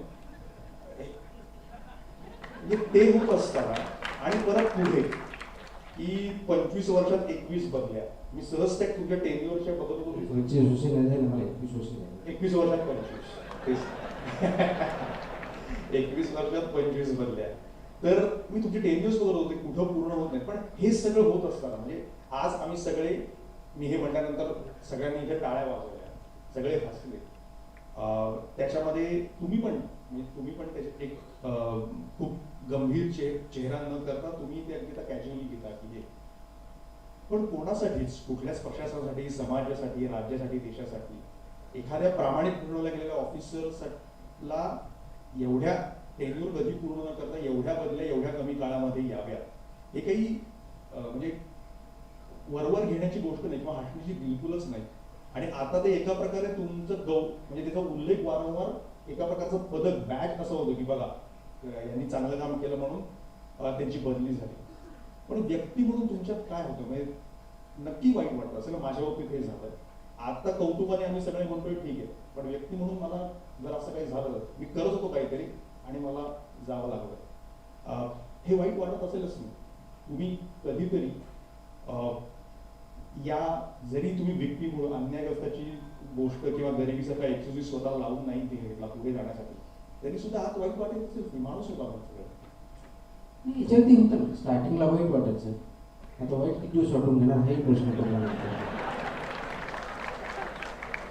पण वाईट वाटण्यापेक्षा त्रास जास्त व्हायचा ऑफकोर्स. पण मग मी प्रश्न विचारला स्वतःला, ऑफकोर्स भावाबरोबर चर्चा करायचो, पत्नीबरोबर नंतर चर्चा करत होतोच. तुमच्या भावांबद्दल जेव्हा उल्लेख येतो मला तर कायम सचिन तेंडुलकर आणि अजित तेंडुलकर यांचीच जोडी आठवते ना. कायम अगोदर म्हणजे सचिन क्रिकेटच्या पिचवर आचरेकरांकडे जाण्याअगोदर तिथं अजित तेंडुलकर आहे आणि तो खेळतोय. तुम्ही जाण्याअगोदर ते तिथं ISS म्हणजे प्रशासनामध्ये होते. नंतर माझं काय चुकलं, तेंडुलकरनी शेवटची इनिंग झाल्यावर सुद्धा रिटायरच्या दिवशी मी संध्याकाळी फोन करून भावाला विचारलं की कसं मी खेळलो आजच्या दिवसभरात. तसं तुम्ही हे झाल्यानंतर भावांशी डिस्कस केलं, मला कायम ती जोडी आठवते. आय थिंक कम्पॅरिझन कुठेतरी चुकते. कम्पॅरिझन यासाठी चुकते की मला वाटतं की म्हणजे मी सचिन तेंडुलकर किंवा अजित तेंडुलकर लहान मानत नाही, खूप ग्रेट आहेत ते. भावांच्या पण मला वाटतं की माझा भाऊ त्यांच्यापेक्षा खूप मोठा ग्रेट आहे.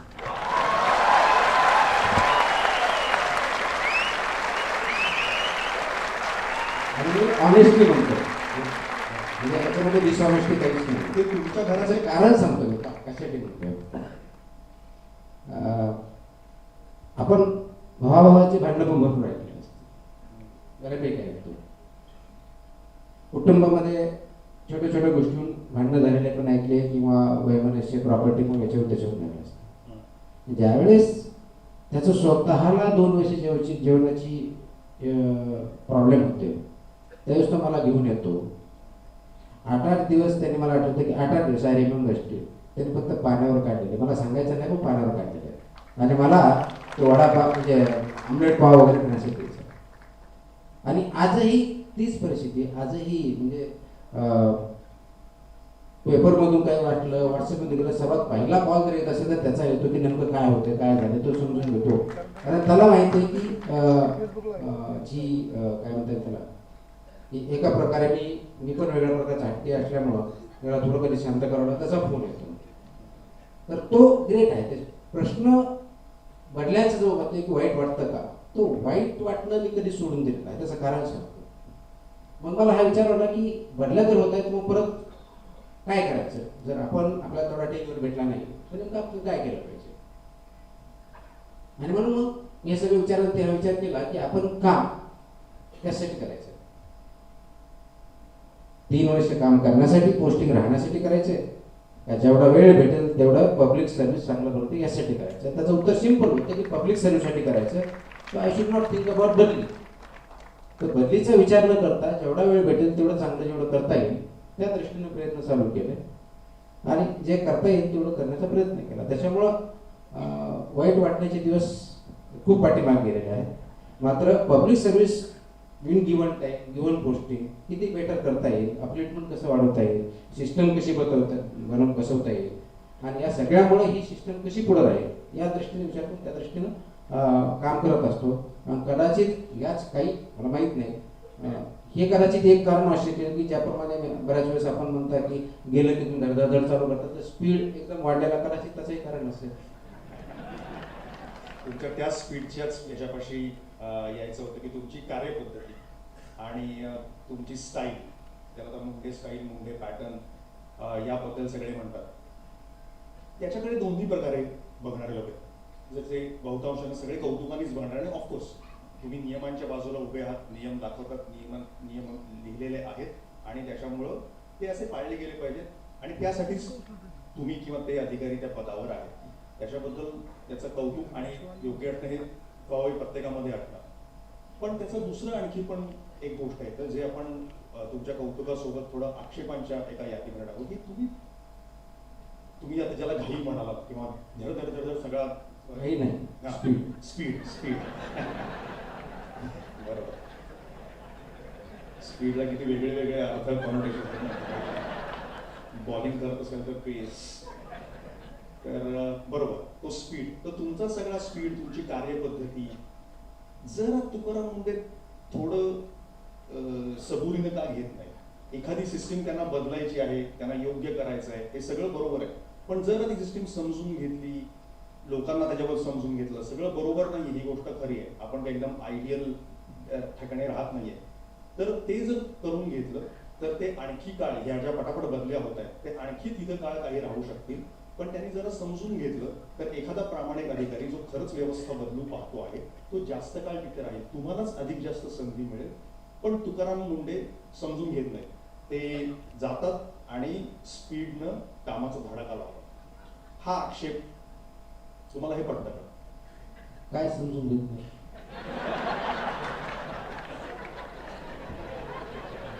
म्हणजे मला असं न समजलेला प्रश्न उत्तर मला कधीही भेटलं नाही. म्हणजे माझ्या 21 वर्षाच्या काळामध्ये थोडंसं एक्सप्लेन करतो. म्हणजे थोडंसं कदाचित आपलं काहीतरी कन्फ्युजन झालं असेल किंवा मिसअंडरस्टँडिंग झालं असेल म्हणून. जर समजा मी तिथं जाऊन विभाग समजून घेतला नाही, तिथले अधिकारी समजून घेतले नाही, कार्यपद्धती समजून घेतली नाही, नियम समजून घेतले नाही, मग कामं कशी करतो? बरं ठीक आहे, आता फूड आता या डिपार्टमेंटला आणलं मी, कायदे समजले नाही, अधिकारी समजले नाही, मग जे सध्या काम चालू आहे ते न समजता असंच चाललंय का? समजून, मला असं वाटतं की जेव्हा असं म्हटलं समजून म्हणण्यापेक्षा तुमच्या अंडरस्टँडिंग बद्दल नाही, परिस्थिती तिथं सिस्टीम कॉम्प्लेक्स आहे, अनेकांची त्यांची काय बाजू असेल जे काही असेल, तर ते हळूहळू जर सिस्टीम बदलून म्हणजे ज्या वेगात तुम्ही ज्या वेगाचा उल्लेख केला त्या वेगापेक्षा जर तो अधिक सगळ्यांना सोबत घेणार असेल तर अधिक काळ मिळेल आणि ती सिस्टीम पूर्ण बदलू शकेल. म्हणजे आता मी समजा आता मी जे काम करतोय त्या अधिकाऱ्याशिवाय करतोय नाही असं त्यांना बरोबरच घेऊन चाललं, त्या सिस्टमला बरोबर घेऊन चाललेलं. याच्या व्यतिरिक्त दुसरं समजून घेणं म्हणजे नव्हतं कळलं नाही.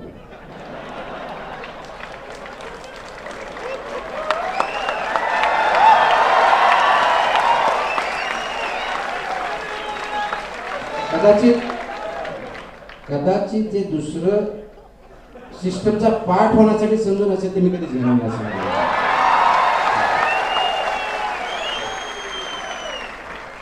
आणखी एक येतं की जे आता म्हणजे हा प्रश्न जेव्हा विचारतो तुमच्या बाजूनेच सुद्धा तो विचारला असतो, तो म्हणजे की तुम्ही एका ठिकाणी जाता, आता तुम्ही FDA कमिशनर आहात, तुम्ही कधी काही PMPMLचे सुद्धा त्या पदावर होतात, मुख्य होतात, आणि हीच दोन शहर पिंपरी चिंचवड आणि पुणे हेच किती वर्षापासून अगोदर PMT असल्यापासून PCMT असल्यापासून आता PMT ते वापरतात.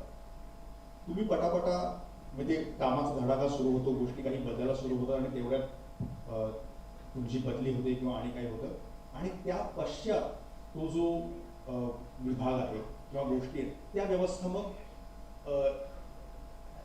आहे तशाच राहतात किंवा त्या कोसळतात किंवा परत तिथे येत नाही. सो एखादा अधिकारी जेव्हा ही गोष्ट करत असतो किंवा कोणी त्या पदावर जी जबाबदारीची गोष्ट आहे तिथं त्यांनी त्यांच्या पश्चात ती व्यवस्था तशीच टिकून ती परत पुढे सुद्धा सतत राहायला पाहिजे, इम्प्लिमेंट राहायला पाहिजे, आणि ते होता येत नाही. बऱ्याचदा उल्लेख मीही वाचतो याच्यामध्ये की PMPMLचं उदाहरण कायम दिलं जातं की नंतर तुम्ही असताना काय झालं आणि नंतर काय झालं, अशा बहुतांश ठिकाणी जातं. परत हाच प्रश्न आहे की FDA म्हणून सुद्धा पूर्वी अधिकारी चांगले येऊन गेले, परत मध्ये खूप वेळ नाही, आता अचानक लोकांना जवळ हे पद काही नवीनच आहे अशी जाणीव तुमच्या कामामुळे तयार झाली की अरे मग या पदावर कोणी अगोदर होतं किंवा नाही, असे प्रश्न लोक विचारतात. म्हणजे तुमच्या पश्चात नंतर काय होतं हा प्रश्न तुम्हालाही पडतो का? निश्चित पडतो की आपण गेल्यानंतर आणि कोणतीही सिस्टम करावं इंडिव्हिज्युअल पुरते मर्यादित असू नये, इंडिव्हिज्युअल तेवढा इम्पॉर्टंट होऊ नये हेच अपेक्षित असतं. PMPML हा इथला विषय असल्यामुळे त्या अनुषंगाने बोलतो. मी ज्यावेळेस जॉईन झालो त्यावेळेस त्याच्या अगोदर मी आयुक्त होतो नवी मुंबईला. नवी मुंबईचा आयुक्ता अंतर्गत हा एक विभाग होता म्हणजे ट्रान्सपोर्ट. त्याच्यानंतर माझी बदली PMPML तिथल्या एका विभागापुरती अशी झाली होती. हे झाल्यानंतर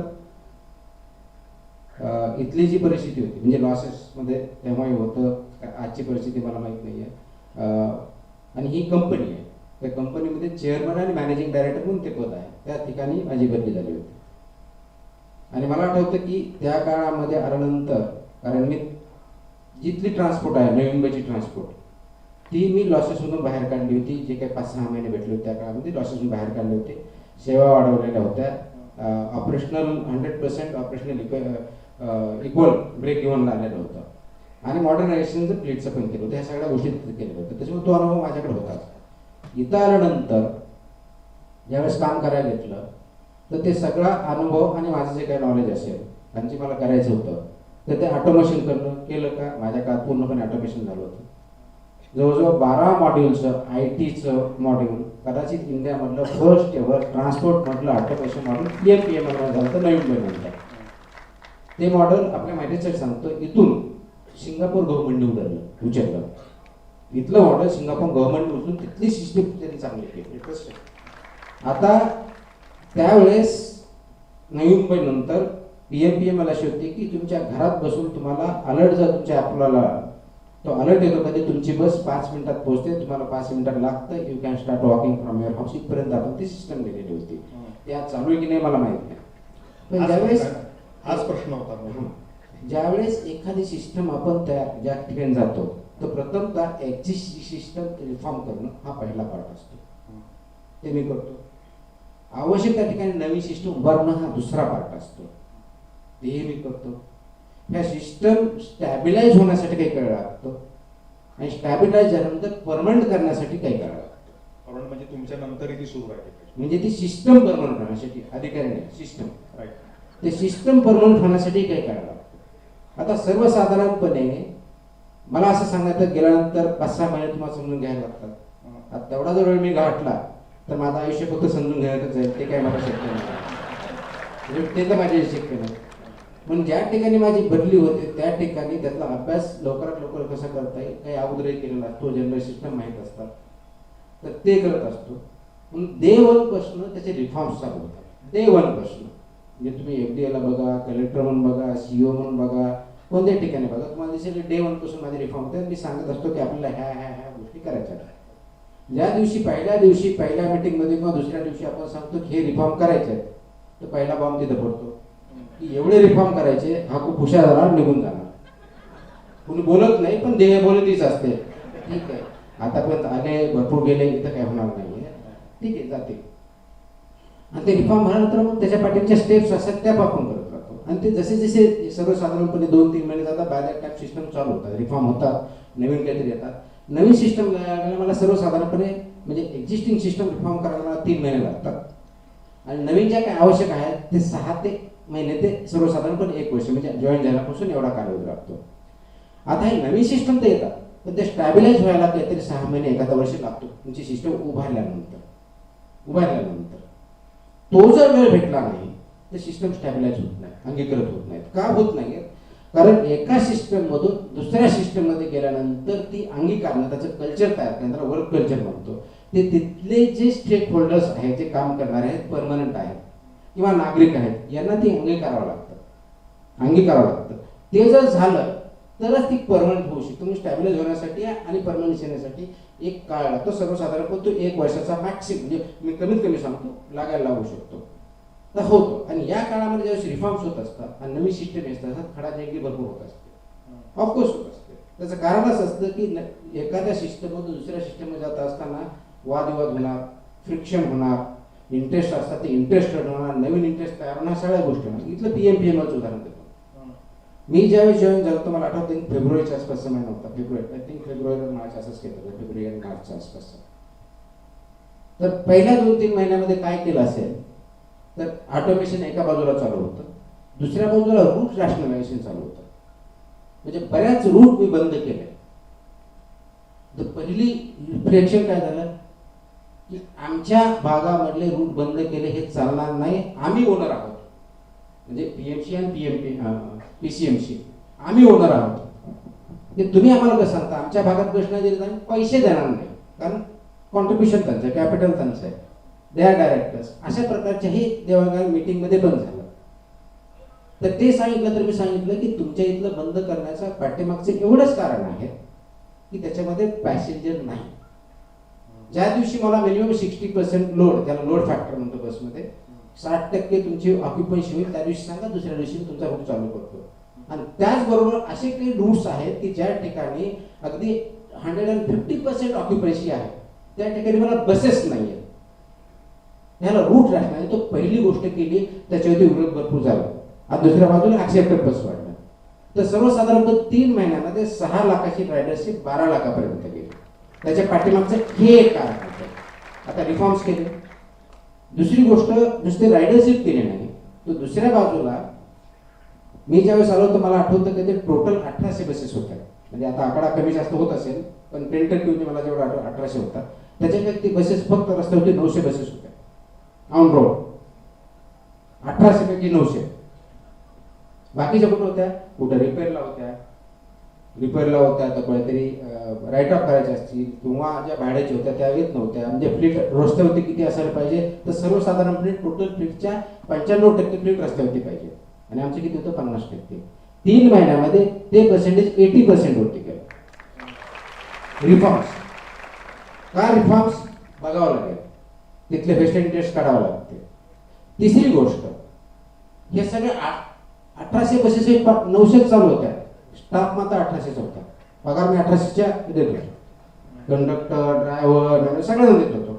म्हणलं का परमनंट असेल तर मी समजू शकतो. कॉन्ट्रॅक्ट होते, कॉन्ट्रॅक्ट मग काय काढू शकत नव्हतं, मी काढले. म्हणजे ज्या दिवशी जॉईन झालो त्यावेळेस इथले कर्मचारी म्हणजे PMPMLचे सो कॉल तिथले युनियन वगैरे त्यांनी खूप स्वागत केलं. आता आमचं चांगलं होणार हे होणार. 3 महिन्यानंतर त्यांना काढलं की माझ्या विरुद्ध घोषणाबाजी सुरू झाली. तर तेही कमी केलं. इथं मी ज्यावेळेस आलो होतो त्यावेळेस बस टू स्टाफ रेशो एक प्रकार असतो बसमध्ये. म्हणजे एका बसच्या पाठीमागे टोटल अगदी चेअरमन पासून शेवटच्या साफसफाई करणारे कर्मचारी किती कर्मचारी असावं, तर जवळजवळ 9 ते 10 होते एका बसच्या पाठीमागे. 9 ते 10 आयडियल रेशो तुमचा 4 to 5च्या दरम्यान पाहिजे, तरच तुम्ही ब्रेक इव्हन लागू शकता. ते होऊ शकत नाही. तो मी जवळजवळ जो काही 7-8 महिने होते त्या काळामध्ये हा 9चा रेशो जवळजवळ 6 पर्यंत आणला होता. कसा आणला? एक तर बसचं फ्लीट आहे ते वाढवलं, जे अनावश्यक कर्मचारी ते बाजूला काढून टाकले कॉन्ट्रॅक्ट मध्ये, आणि जे इंडिस्ट्री त्यांच्यावरती कारवाई केली. आता ह्या सगळ्या सिस्टम सुधारल्या का? 3 महिन्यावर 6 महिने जे सुधारल्या. नवीन सिस्टम ऑटोमेशन बसवली का? बसवली. वर्क कल्चर सुरू झालं का? येस, सुरू झालं. स्टॅबिलाइज व्हायला वेळ भेटला. मग आता तुम्ही मला इनडायरेक्टली काय सांगताय की तुम्ही ते वर्क कल्चर बसवण्यासाठी पहिल्या 3 महिन्यात बसवा. 3 महिन्यात सिस्टम समजत नाही लोकांना. मी 3 महिन्यात रिफॉर्म्स बऱ्यापैकी करतो. 1 वर्षामध्ये सिस्टम सुद्धा सगळे बसतो नवीन सही. स्टॅबिलाइज होण्यासाठी किती वेळ देणार आहेत की नाही देणार आहेत? एक्झॅक्टली द्यायला पाहिजे. आता तो देण्यासाठी मी काय करू? काम नको करू, ते थांबू नाही. आता मला इथं थांबायचं आहे 1 वर्ष, मग या वर्षी जे काम करायचं आपण पुढच्या वर्षी करू. आणि आणखी 1 वर्षामध्ये ते करण्यासाठी रिफॉर्म म्हणजे आपल्याला भेटलं पाहिजे. नाही, आता एवढं चांगलं काम केलं की एवढ्या वर्षाचं करू, पुढच्या वर्षी पुढचे 2 टप्पे करू आणि त्याच्या पुढचे 3 टप्पे करू, मग आपण इथं व्यवस्थित राहू. तर तोपर्यंत पब्लिक सर्व्हिसची जे लॉसेस होणार आहे, शेवटी हा पैसा टॅक्सेस मध्ये येणार, लोकांमध्ये येणार आहे, त्याचं काय? त्याचं दायित्व कोणाचं? आणि म्हणून ती स्टॅबिलिटी येण्यासाठी कदाचित तुमच्या मनानुसार मी जबाबदारी असं गृहीत धरलं तर इक्वली जे स्टेक होल्डर्स आहेत सर्व, मग ते बोर्ड ऑफ डायरेक्टर्स आलं, आमचे स्टाफ आला, म्हणजे जर PMPMLच्या बाबतीत असायचं, PMC आली, PCMC आली, हे सर्व आले. त्याचबरोबर नागरिक पण तेवढे जबाबदार आहे. लेट मी व्हेरी क्लिअर, नागरिक पण तेवढे जबाबदार आहे. कारण आपल्याला जर ज्या पद्धतीची सर्व्हिस पाहिजे त्यासाठी आपण त्याची मागणी पण त्या पद्धतीने केली पाहिजे, आपण त्या पद्धतीने वागलं पण पाहिजे. आता तेच ज्यावेळेस इश्यू आला की पासेसच्या बाबतीत, कदाचित तुम्हाला माहित असेल त्यावेळेस जॉईन झाला जो 100 प्रकारचे पासेस होते PMPM, 100 प्रकारचे. म्हणजे जगात मी असा इथं असे काही पास बघितले जगात मी कुठंच ऐकलेला किंवा बघितलेला नव्हता. म्हणजे रूट पास म्हणजे शिवाजीनगर पासून पुणे विद्यापीठ जाण्यासाठी पास, आणि कोणता? आज 1 चक्करचा पास, म्हणजे आय डिड गेट ती, म्हणजे 1 ट्रिप मारण्यासाठी पास. तो कसा बघणार मी? 1च ट्रिप वापरलं का 2 भाग पडले ते? आता हे ज्यावेळेस काम करायला गरिबाच्या विरुद्ध आहे, तिथे त्यावेळेस एक स्कीम चालू होती की ड्रायव्हरनी मोबाईल फोन पकडा आणि 500 रुपये, म्हणजे त्याचा फोटो काढून 500 रुपये द्या बक्षीस. ही स्कीम ऍक्च्युअली चालू होती, मी ती बंद केली. What are you promoting? Phone काढायचे आणि पैसे कमवायचे, ते शो कॉल जे कोणी करतात त्यांचे धंदे वाढवायचे यासाठी करतोय. फोन मी ऍप तयार केलं, मला कंप्लेंट करा, मी कारवाई करतो. अगदी सेकंदात कारवाई व्हायला लागली. कशासाठी मी 500 रुपये देऊ त्यांना? तेच मी IT साठी वापरलं तर काय फरक पडेल? तो IT साठी वापरला. प्रश्न असा येतो की ज्यावेळेस एखादी सिस्टम परमनंट करायची असते, ती कोणतीही सिस्टम असू द्या, ती तुम्हाला थोडा वेळ स्टॅबिलिटीसाठी वेळ लागतो, कमीत कमी वेळ लागतो. जर तो कमीत कमी वेळ भेटला नाही तर स्टॅबिलिटी परमनंट होऊ शकत नाही. म्हणून PMPMचे अजून काही रिफॉर्म अजूनही चालू आहेत, सगळे नाही, परंतु त्यासाठी तेवढा वेळ देण्यासाठी मी चुकलो का दुसरं कोणी चुकलं हा सर्वांनी विचार करण्याची गरज आहे असं मला वाटतं. स्टॅबिलाइज त्या स्थैर्यासाठी सिस्टीम किंवा त्या रिफॉर्म्स स्थैर्य त्यांना मिळण्यासाठी तो वेळ आवश्यक आहे हे सगळ्यांनाच माहिती आहे. त्यासाठी तुम्ही किंवा तुमच्यासारखे जे इतर अधिकारी आहेत तशा प्रकारे काम ते अधिक तिथं राहिले पाहिजे. प्रश्न म्हणजे तुमच्या प्रश्नातच ते उत्तर पण आहे आणि त्या उत्तरात तो प्रश्न पण तसाच आहे की जर या स्टाईलमध्ये कार्यपद्धतीत जे बरेचसे जण विचार आणि त्याच्यात आत्मीयता आहे, म्हणजे त्याच्यात हे नाहीये की असं कसं तुम्ही करताय, त्यात आत्मीयताच आहे की तिथं मग तुम्ही हे रिफॉर्म्स हे बदल घडवण्यासाठी आणि ती सिस्टीम कायमस्वरूपी बदलण्यासाठी तुम्ही तिथे अधिक काळ थांबला पाहिजे. ते होत नाहीये वारंवार प्रत्येक ठिकाणी. मग अशा वेळेस त्या कार्यपद्धतीमध्ये थोडा बदल हवा का हा प्रश्न येतो, तो आत्मीयतेने येतो. आणि म्हणून तुमच्यासाठी महत्वाचं काय सरकारी अधिकारी एवढा सिंपल प्रश्न आहे, कार्यशैलीत बदल करायचं मला 2 गोष्टी सांगा ना की हे करा, की ह्या 2 गोष्टी करा, त्याच्यामुळे स्टॅबिलिटी सांगू टाका मला. तुमच्यासाठी महत्वाचं नियम पाळणे हे सगळ्यात महत्वाचं नाही. नागरिक म्हणून महत्वाचं वाटतं की गैरसमज आहे. व्यवस्था बदल. नियम हा माध्यम आहे, तो गोल नाहीये. नियम हा माध्यम आहे. पब्लिक सर्व्हिस आणि पब्लिक वेलफेअर एम्पॉवरमेंट इज गोल, हे लक्षात ठेवा. ते नियमाच्या माध्यमातून होत असतं. ते नियम का असतो? जंगल राज नाही, रूल ऑफ लॉ ज्याला डेमोक्रेसी बेसिक प्रिन्सिपल आहे, त्या नियमानुसार गेलं तरच पब्लिक इंटरेस्ट होऊ शकतो, पब्लिक एम्पॉवरमेंट होतो, ग्रोथ होऊ शकतो. नियम बाजूला साडले तर पब्लिक इंटरेस्ट सर्व होत नाही, इंडिव्हिज्युअल इंटरेस्ट सर्व होतात आणि त्याच्यामुळे ते नियम पाळावा लागतो. तर नियम हे माध्यम आहे. माझ्या दृष्टीने नियम हे साध्य कधीच नव्हते, ते साधनच आहे. ते बऱ्याच वेळेस असं हा नियमाच्या बाहेर जात नाही, त्याचा इनडायरेक्ट अर्थ असा आहे हा पब्लिक इंटरेस्टच्या बाहेर जात नाही, हा त्याचा अर्थ. एक आणि कायम तुमची काम करण्याची पद्धत आता जे होत आहे, मग सगळ्यांना प्रश्न हा पडतो आमच्यातल्या सगळ्यांनाच, आणि हा प्रश्न वारंवार विचारला पण गेलाय की मग तुकाराम मुंडे हे करू शकतात तर बाकी कोणी काही करू शकत नाही. तुकाराम मुंडे जर धैर्य दाखवू शकतात तर इतर सुद्धा तसेच कणा म्हणजे अधिकारी तसाच कणा का दाखवू शकत नाही. त्याला काही जण हे उत्तर देतात की तुकाराम मुंडे करतात तेव्हा त्याचं खूप चर्चा होते, कौतुक होतं, चर्चा होते, बातम्या होतात. काही जण ते अत्यंत सायलेंट पद्धतीनं शांततेमध्ये करत असतात म्हणून ते कदाचित समजत नाही, तिथे लक्ष जात नाही. पण या प्रकारे व्यवस्थेमध्ये राहूनच एका प्रकारे व्यवस्थेच्या विरुद्ध प्रसंगी उभं राहणं हे इतर का नाही करू शकत? म्हणजे महेश झगडेंनी जे तुमच्या अगोदर काही वर्ष FDA ते सुद्धा कमिशनर होते त्यावेळेस पण खूप चर्चा झाली त्याच्या कामाची.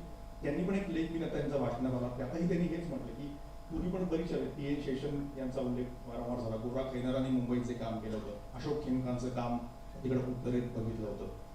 पण असे निवडकच अधिकारी त्यांची कायम चर्चा होते, बाकीचे का तसं करू शकत नाही? तुम्हाला हा प्रश्न कधी पडला? कारण तुमचे पण बरेचसे सहकारी मला वाटतं सगळेच कामं करतात. काम करण्याच्या पद्धती वेगवेगळ्या असू शकतात, त्याचे रिझल्ट पण वेगवेगळे असू शकतात, स्पीड पण वेगळं असू शकतं. त्याच्यामुळे मी करतो मी कधीच म्हटलं मी फक्त मीच करतो कधी म्हटलं की मी बेस्ट करतो असंही मी कधी म्हटलं नाही. आता एक पद्धत जी असते ती योग्य की अयोग्य याची चर्चा होऊ शकते, कमी आहे का जास्त याच्यावरती चर्चा होऊ शकते. प्रश्न ज्यावेळेस म्हणतो की हा एक्स माणूस करू शकतो, वाय का करू शकत नाही, त्याच्याऐवजी तुम्ही करू शकता, मी का करू शकत हा प्रश्न का विचारत नाही? आणि हा जर प्रश्न विचारला तर बरेच प्रश्नाचे उत्तर भेटतात त्याच्यामध्ये. त्याच्यामुळं तुम्ही जसं म्हणता काही चर्चा होत नसेल, फॅक्ट आहे, बऱ्याच जणांच्या चर्चा पण होत नाही, सिस्टम पण लागतात, चांगलंही काम करतात, रिझल्ट पण येतात, तेवढ्या चर्चा होत नसेल, कदाचित स्पीडचा इश्यू असेल, कदाचित कोणी करंट झालेलं नसेल त्या पद्धतीनं, तर अनेक कारण आहेत. पण माझ्या दृष्टिकोनातून इथं ज्यावेळेस मी ॲज अ पब्लिक सर्वंट म्हणून काम करतो कोणत्या पदावरती, मी कोणाशी का कम्पेअर करावं की त्यांनी असं केलं नाही असं करावं, असं का करावं? माझा जॉब आजची जी स्टेज आहे त्याला काहीतरी पुढं न्यावं एवढंच असावं. की आज ह्या उंचीवरती आहे, मी जेवढा काळ इतर आहे तर ही खुर्ची याच्यापेक्षा या उंचीवरती जावं, इथलं पब्लिक आहे ते या उंचीवरती जावं, हा दृष्टिकोनातून विचार करावा. कारण इथपर्यंत येण्यासाठी कोणतरी काम केलेलं आहे, कोणतरी सिस्टम बसवलेली आहे, त्या स्टेटला आलेलं आहे. त्रुटी असेल तर त्या बाजूला कराव्या. माझं काम हे नाही की पाठीमागच्यांनी काय केलं त्याच्यातून त्रुटी काढा, त्या दाखवा. तुम्ही आतापर्यंतच्या माझ्या टेन्युअरमध्ये बघितलं जर असेल आतापर्यंतच्या, मी कधीही पाठीमागच्या अधिकाऱ्यांनी काय केलं याच्याबद्दल कधीच बोलत नाही, किंवा माझ्या नंतर काय करतात हेही बोलत नाही. कारण माझा फोकस पुढे काय होणार आहे आणि पाठीमाग काय झालं त्याचा असणं अपेक्षित नाही. मी currently at this point in time मी काय करतो याच्यावर असलं पाहिजे, कारण that is my job, that is my role. त्याच्यामुळं मला वाटतं की कंपॅरिझन करणं तसं योग्य नाही, परंतु येस आपण हे बघितलं पाहिजे की आपण जे करतोय त्याला टँजिबल रिझल्ट आले की नाही आले, ते योग्य आले का नाही आले, परमनंट आले का टेम्पररी आले, आणि त्याचा जो अपेक्षित जो रिझल्ट आहे त्या विभागामधला त्या पोस्टमधला तिथं जो रिलीफ डेव्हलपमेंट एम्पॉवरमेंट म्हणून अपेक्षित होतं ते झालं की नाही झालं, ग्रोथ झाला की नाही, त्या ऑर्गनायझेशनचा ग्रोथ झाला की नाही, नागरिकांचा ग्रोथ झाला की नाही, आणि त्याच्यामधून काहीतरी पॉझिटिव्ह रिझल्ट जे अपेक्षित आहे याच्याची डेफिनेटली कंपॅरिझन व्हावं. म्हणजे कोणत्याही पोस्टमध्ये जर बघितलं, म्हणजे समजा मी PMPML आलो आणि जर त्याची रायडरशिप वाढली नाही, त्याचा इन्कमचा जो लॉस आहे गॅप कमी झाला नाही, त्यांना IT च्या सर्व्हिसेस मी देऊ शकलो नाही, त्यांना ज्या रूट्स पाहिजे जेवढे पॅसेंजर पाहिजे तेवढे मी देऊ शकलो नाही, हे माझं फेलियर झालं. ते जर झालं तर डेफिनेटली त्या निरसन झालं असं म्हणू शकतो. मला फुलप्लेस जर पाहिजे असतं तर माझं स्पष्ट म्हणणं की जेवढं म्हणजे मुवमेंट होते ती मुवमेंट पैकी कमीत कमी 60 ते 70% पब्लिक ट्रान्सपोर्टने गेलं पाहिजे. पण त्याला थोडा वेळ लागू शकतो, त्यासाठी आवश्यक रिसोर्सेस उभा करावे लागतात. ते कदाचित 6 महिन्यात होणार नाही, कदाचित 2-3 वर्षात होऊ शकतं, 10 वर्षात होऊ शकतं, ते मला माहित नाही. पण माझं कंपॅरिझन तिथं पाहिजे कोणाशी, माझ्या आजशी, माझ्या उद्याशी. माझं तुमच्याशी करून चालणार नाही, माझ्या पाठीमागशी करून चालणार नाही. त्याच्यामुळे माझ्या स्पष्ट म्हणणे प्रत्येकजण काम करत असतो, काम करण्याची पद्धत वेगळी असू शकते. त्याच्यामुळं TA सेशननी इलेक्शनच्या बाबतीत डेफिनेटली ग्रेट काम म्हणजे पाथ ब्रेकिंग होतं, तसे अनेक लोकांनी केलेलं आहे. त्याच्यामुळे मी काय करतो तर पाथ ब्रेकिंग करण्यापेक्षाही मला जे करणं अपेक्षित आहे ही भूमिका पार पाडण्याचा मी प्रयत्न करत असतो. आणि म्हणून ते करत असताना मी चांगलं करतो का वाईट करतो हे समोरच्या नागरिकांनी, मीडियाने जे याने ठरवायचे ते मी नाही ठरवणार.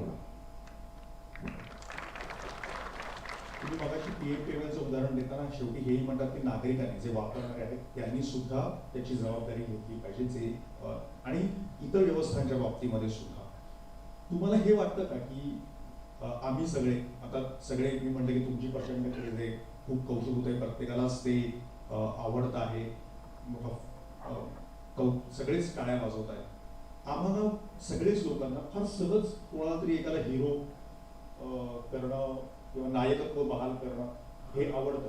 त्यांनी होतं असं की बऱ्याच जणांना की आम्ही आमची जबाबदारी टाळतो की काय, आपल्यामध्ये जे बदल घडवायचे लोकांमध्ये ते होत नाहीये. आणि एकदा तुकाराम मुंडेंना हिरो बनवलं की हा आता एक हिरो आला आणि तो आता जसा पूर्वी बच्चन अँग्री यंग मॅन म्हणून किंवा नंतर नायक नावाचा सिनेमाला तो सगळेजण बघायला लागले, आणि की एका दिवसात एखादा व्यक्ती नेता बनतो आणि कसं बदलून टाकतो.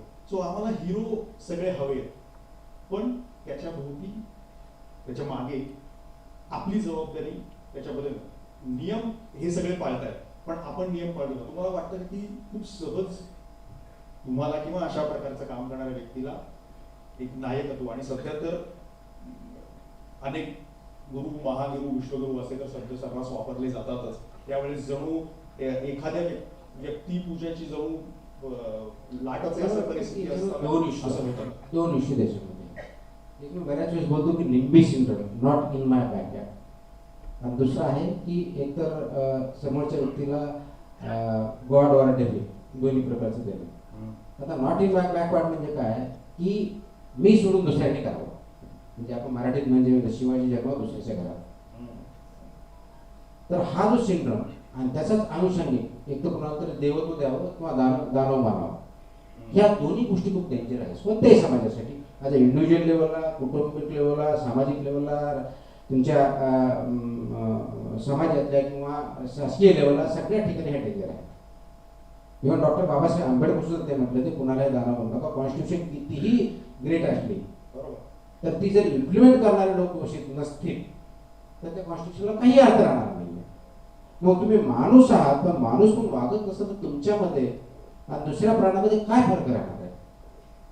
हा जर आपलं एक्सटेन्शन घेतलं तर म्हणून मी माझ्याकडं माझी जबाबदारी न बघता दुसऱ्याकडे टाकली तर त्याचे परिणाम डेफिनेटली होणार की तुम्ही जबाबदारी घेणार नसाल तर त्याचे रिझल्ट तुम्हाला तसेच येणार आहे.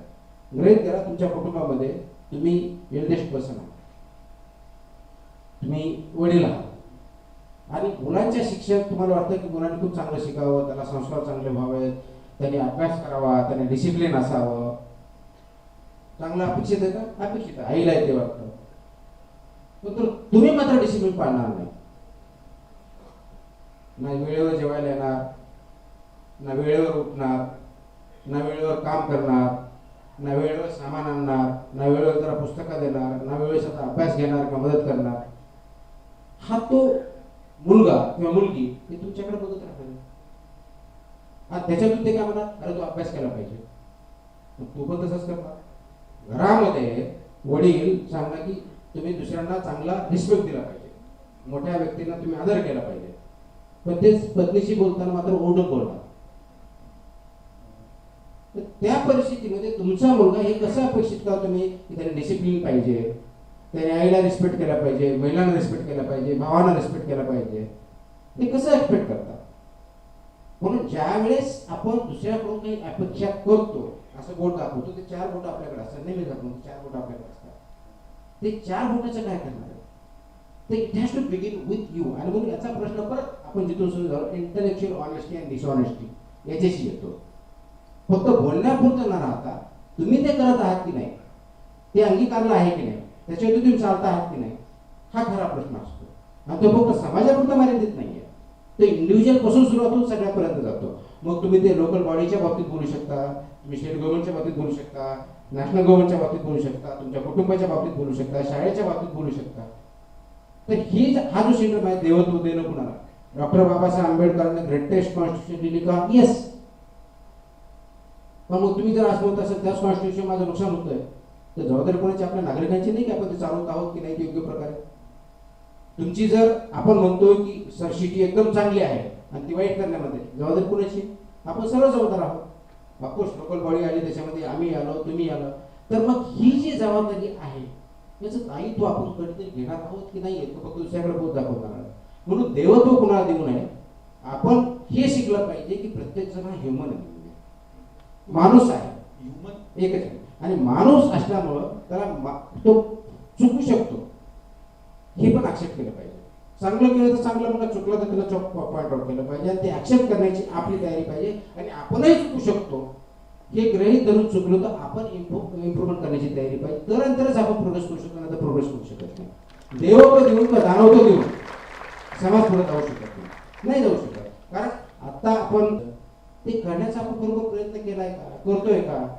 तुमच्या लेवलला तुमची जी कॉन्ट्रीब्युशन आहे त्या ज्या लेवलला तुम्ही असाल, म्हणजे कुटुंबापुरतं मर्यादित गेलं तर कुटुंबामध्ये प्रत्येकाला रिस्पेक्ट द्यावा, इन्क्लुडिंग स्त्रीला रिस्पेक्ट द्यावा. ऑफकोर्स आता ओव्हर पिरियड ऑफ टाइम वाढलेलं हे मान्य मला, पण आपण अनेक वेळेस बघतो की डिस्क्रिमिनेशन होतं मुला मुलीमध्ये.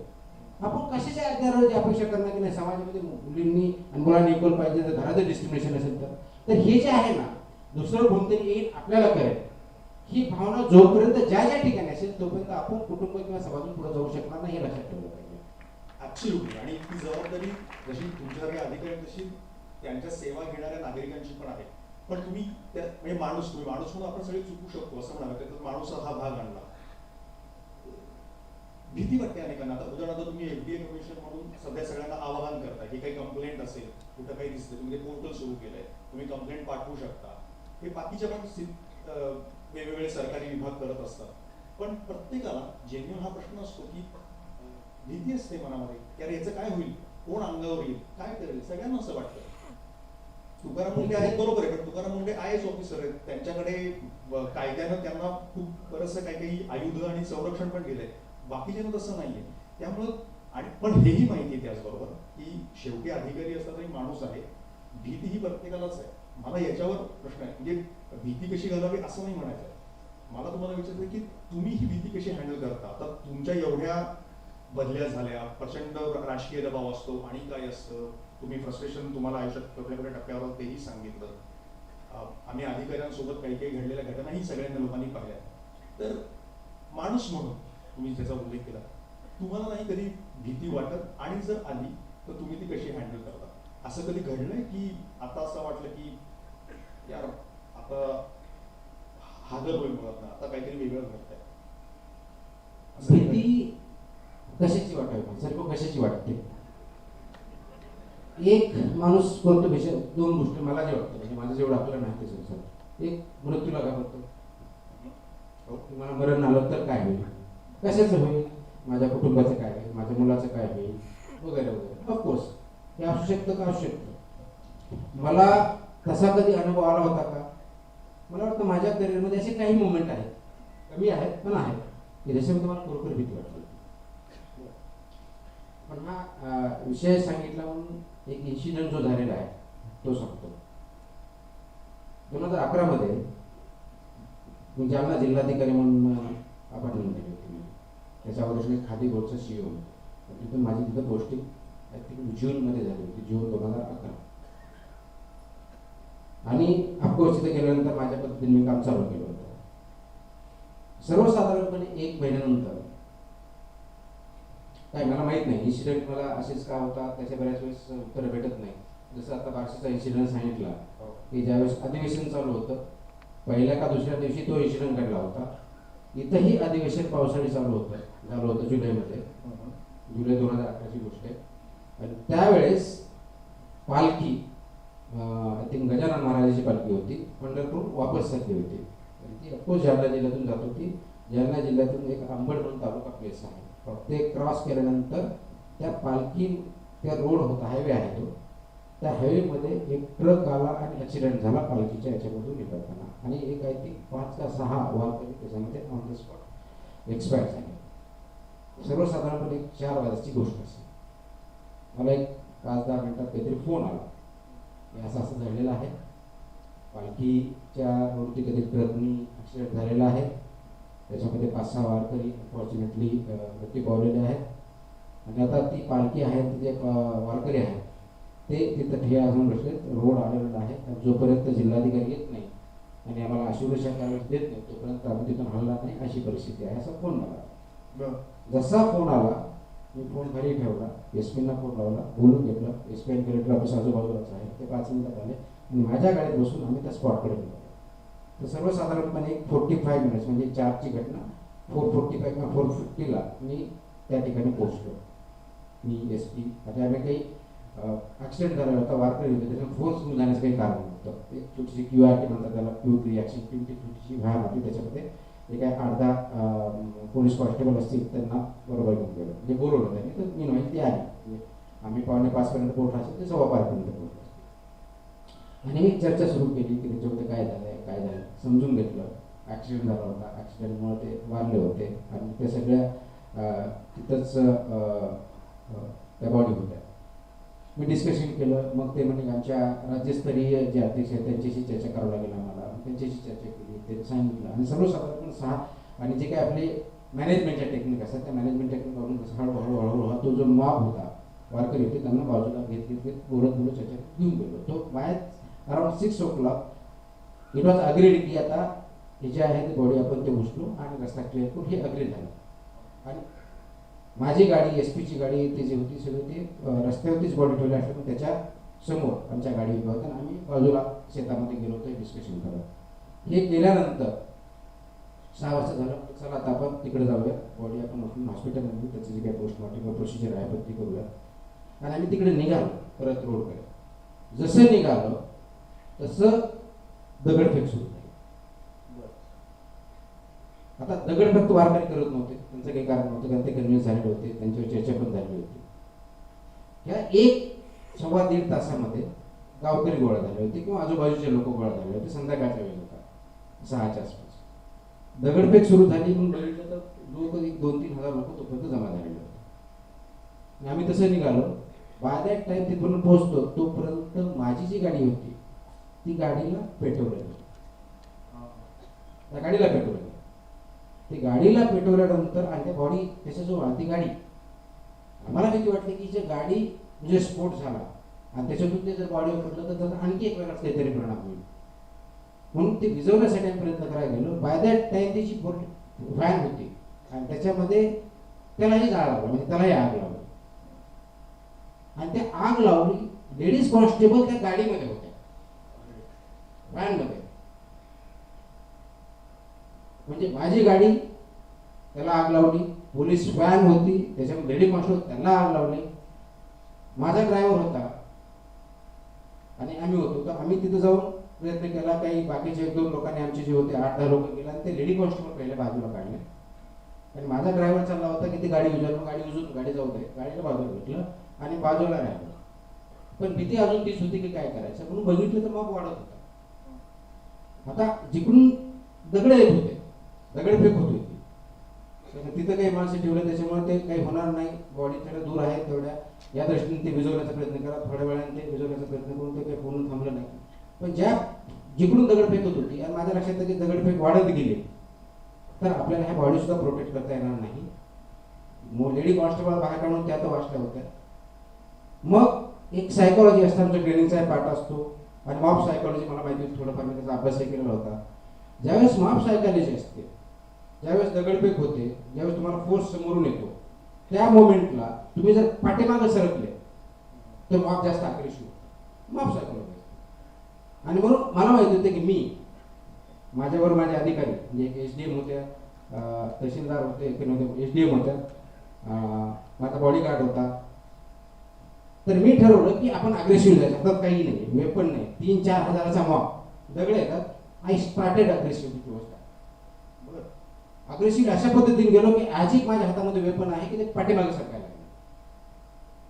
जसे पाठीमागे सरकायला लागले, आमच्या हातात काही नव्हतं, एवढा मॉब होता. SPला भीती वाटली नेमकं काय होईल म्हणून.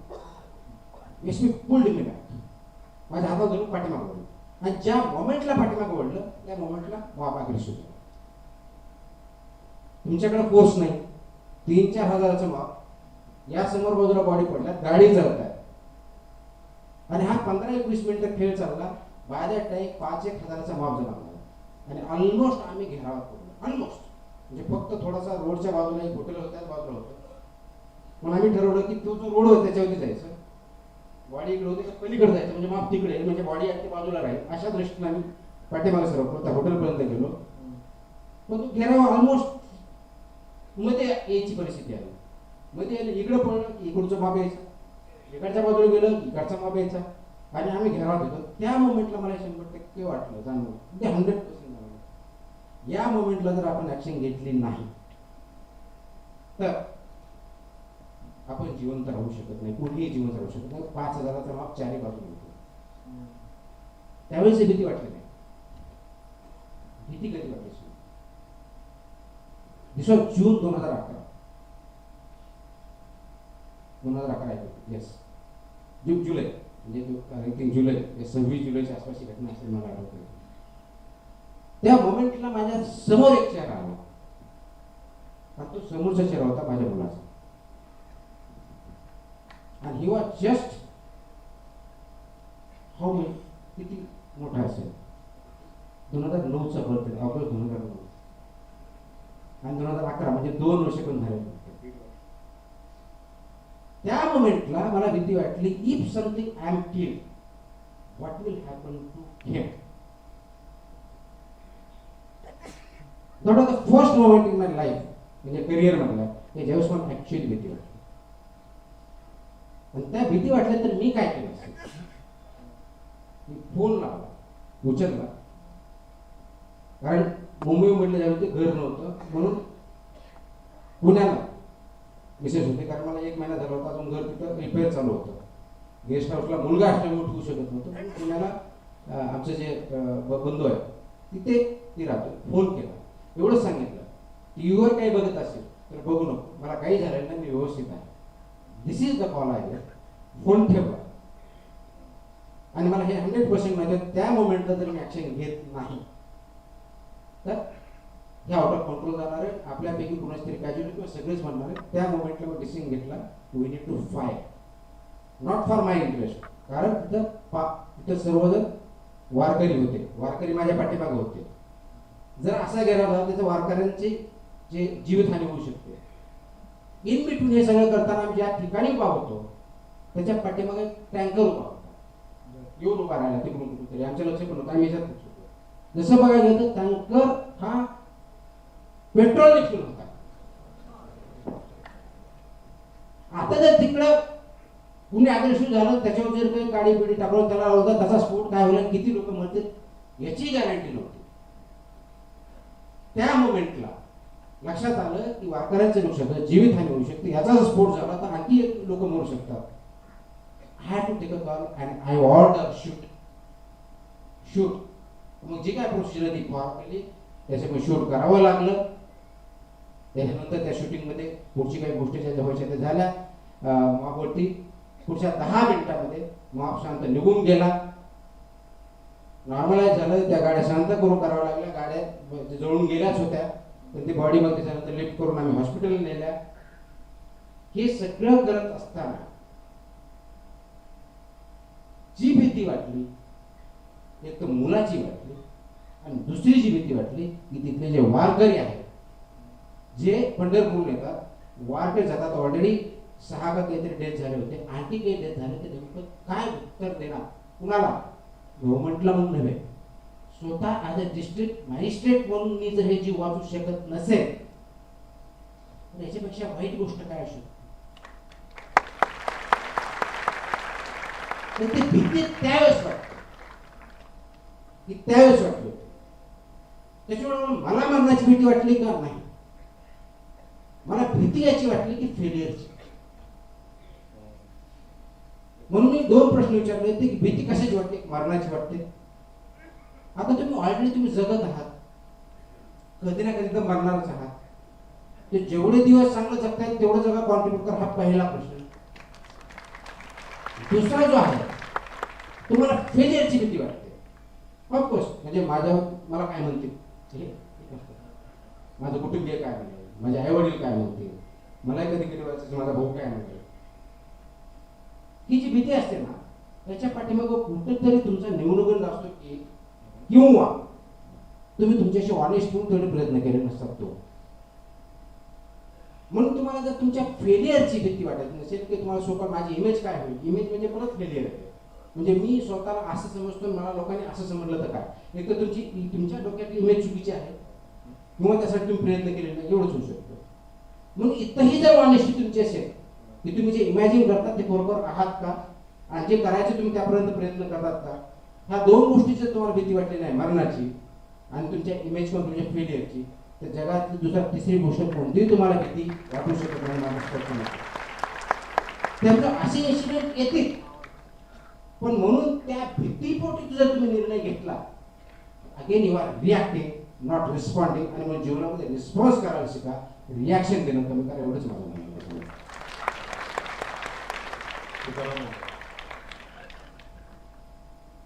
बाकी मगाचा प्रश्न की तुम्ही समजून घ्या वगैरे बाकीचे म्हणतात, ठीक आहे. तुमच्या मिसेस तुम्हाला जरा थोडं एवढे तुम्ही अग्रेसिव्ह असता, कायम शांततेत, त्या कधी असं म्हणतात की नाही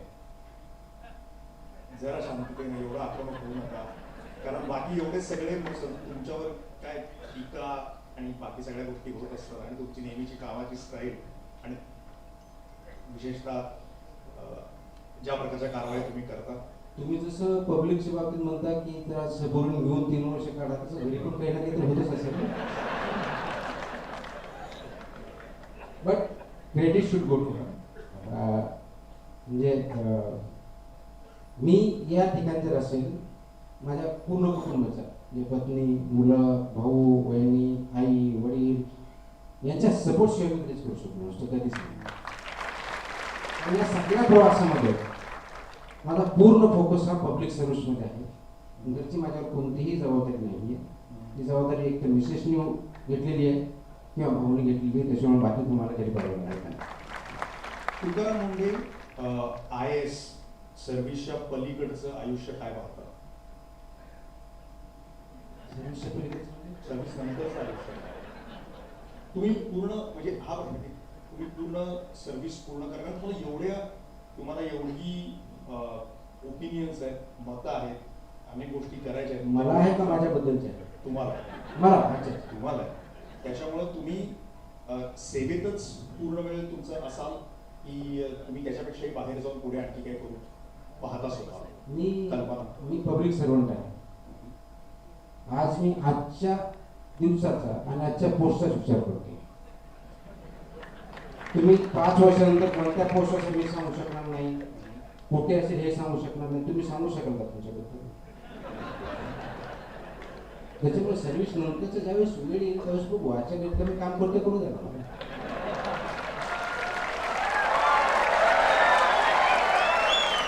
तुम्ही कधी राजकारणात जाण्याचा विचार केला का?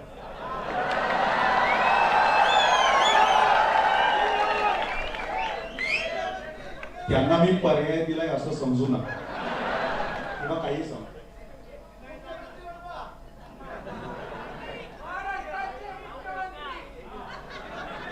मला असं वाटतं की आय एस होण्याच्या अगोदर मी हा विचार नव्हता केला आय एस भेटून महाराष्ट्र भेटेल आणि मी असं काही करू शकेल. त्याच्यामुळे पुढचा अजून खूप काही विचार केलेला नाही. सध्या मी पब्लिक सर्व्हिसमध्ये आहे, सिव्हिल सर्वंट आहे, ते मी काम करण्याचा प्रयत्न करतोय. ते जेवढं चांगलं करता येईल तेवढा माझा सध्या प्रयत्न आहे. ते स्पष्टपणे नाही म्हणाले नाहीत बरं का. माझ्या एवढा स्पष्ट वक्तव्य कधीच दुसऱ्याकडे खूप कमी लोकांकडे असं माझं स्पष्ट मत आहे. कारण मी जे म्हटलं की we should live in present. कारण आपण एकतर भूतकाळाचा विचार करतो किंवा भविष्याचा करतो आणि वर्तमानाचा करत नाही. आणि जोही व्यक्ती सक्सेसफुल आहे जगामध्ये कोणतेही ग्रेट लीडर जे बघितले तुम्ही, अब्राहम लिंकन घ्या, नेल्सन मंडेला घ्या, महात्मा गांधी घ्या, डॉक्टर आंबेडकर घ्या, you name any great person on the Einstein घ्या, they took care of the present to take care of the future. कारण प्रेझेंटची जर तुम्ही काळजी घेतली ते भूतकाळाची काळजी घेणार आणि भविष्य काळजी घेणार. So I am focusing on the present. So I don't want to get diverted by any incentive or disincentive. तुम्ही या दोन्ही व्यवस्थातील जवळून त्या व्यवस्थेत राहून पाहता म्हणून विचारतो की तुम्ही मगाशी म्हणालात की अंतिम ध्येय हे लोकांचं भलं आहे, पब्लिक इंटरेस्ट हा आहे. पब्लिक इंटरेस्ट सगळ्यात उत्तम कधी होऊ शकतो? प्रशासनात राहून, प्रशासकीय रचनेमध्ये, व्यवस्थेमध्ये राहून की राजकीय व्यवस्थेमध्ये? दोन्ही ठिकाणी दोन्हीचे रोल वेगवेगळे आहेत. पॉलिटिकल रिप्रेझेंटेटिव्ह म्हणून ज्यावेळेस बघता तुम्ही पॉलिसी मेकिंगमध्ये, पॉलिसी सेटिंगमध्ये महत्त्वाचं असतं. ॲडमिनिस्ट्रेशनमध्ये आम्ही ज्यावेळेस सेक्रेटरी लेवलला असतो त्यावेळेस ॲडवायझरी रोल पॉलिसी फॉर्म्युलेशनमध्ये आमचा असतो आणि ज्यावेळेस एक्झिक्युशन असतो तो पॉलिसी इम्प्लिमेंटेशन असतो. पॉलिसी कितीही चांगली, जसं राज्यघटना आपली कितीही चांगली असेल, इम्प्लिमेंट चुकीची केली तर त्याचा इम्पॅक्ट होत नाही. म्हणून पॉलिसी नुसतं चांगलं असून चालणार नाही, एक्झिक्युशन तेवढं लागेल. त्याच्यावर दोन्ही ठिकाणी रादर याच्या पुढे जाऊन समाज चांगला करायचा, समाजही तेवढा चांगला पद्धतीनं प्रत्येकाने वागलं पाहिजे ही देशातून अपेक्षित आहे. प्रत्येक ठिकाणी कॉन्ट्रीब्युशन करायचं येतं, ते वेगवेगळ्या प्रकारचं असू शकतं. त्याच्यामुळे हे का ते बेटर हा प्रश्न होऊ शकत नाही, हे आणि ते असं होऊ शकतं. तुम्हाला येतात का ऑफर कोणाच्या या पक्षामध्ये म्हणून? कारण सध्या तर केवढी उदाहरणं आहेत वेगवेगळ्या सर्व्हिसमधनं बाहेर पडून पक्षांमध्ये गेलेल्यांची. एक मिनिट, तुमचा शब्द प्रामाणिकपणे, ऑनेस्ट. ते सांगतो सर, मी माझ्या पाठीमागचे एक वेळेस एक स्टेटमेंट होतं, मला फक्त वाईला प्रश्न विचारला होता की हाच प्रश्न होता. त्यावेळेस मी उत्तर दिलं होतं, आय स्टँड बाय दॅट उत्तर की I am a public servant, I am a public servant. Once a public servant, always a public servant. तुम्हाला कोणी या असं म्हटलं का नाही असा प्रश्न? आता सगळ्याच गोष्टी तुम्हाला सांगितल्या तर माझ्यावर कोणी बोलायचं नाही. ठीक आहे, मी परत दुसऱ्यांदा एका प्रश्नाला त्यांनी नाही असं स्पष्ट उत्तर दिलेलं नाही हे नोंद करून ठेवा. पण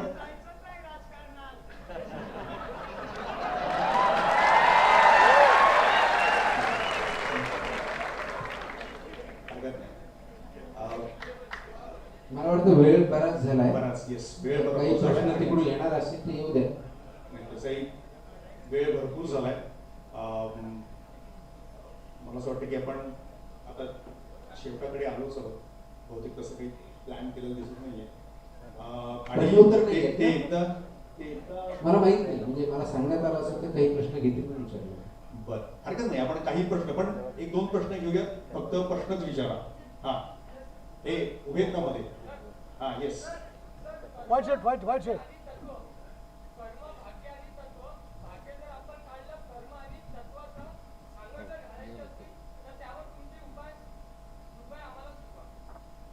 कर्म, भाग्य आणि तत्व,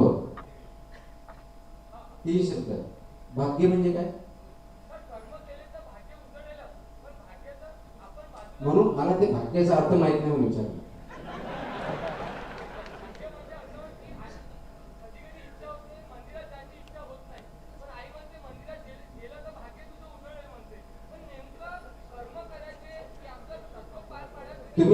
तुम्ही मंदिरात गेलते का? मग तुम्हाला असं वाटतं का तुमचं भाग्य उजळलं म्हणून? तुमचं उत्तर तुम्हीच दिलं ना.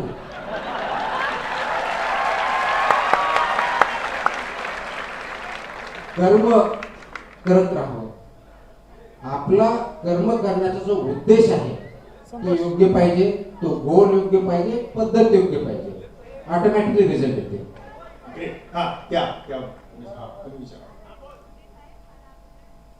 नमस्कार.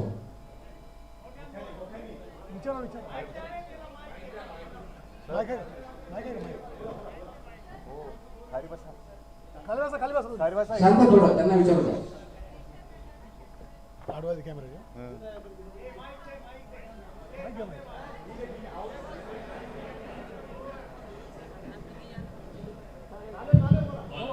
हॅलो, आदरणीय मुंडे साहेब, माझा आपल्याला नमस्कार. नमस्कार. मला हे सांगायचं, मी तुमचा फार आदर ठेवते. इव्हन मला तुम्हाला हे पण सांगायचं, मी माझ्या मुलाला IAS बनवणार आहे. आता माझा मुलगा 8 वर्षाचा आहे, पण मी तुमच्याकडे बघून त्याला IAS बनवलं. की केव्हापासून जेव्हा तो 9चा झाला तेव्हापासून स्वप्न मुलगा त्याला IAS बनवणार आहे सर. तर आपले आशीर्वाद मला हवेच. दुसरी गोष्ट अशी की सर, तुम्ही हे सगळं वाचलं मी की सांगलीत गुळाचा कलर चेंज झाला, कुठे जिलेबीचा कलर चेंज झाला. हे कलर फूड तुम्ही बंद करताय सर. तर मला असं म्हणायचं, जे बी बियाणे असतं आपण म्हणतो पेरलं तेच उगवतं, तर याच्यात जर तुम्ही काही करू शकता असेल तर. दोन बाबी. मुलाला तुम्ही IAS बनवू नका, त्याला काय व्हायचे ते होत आहे.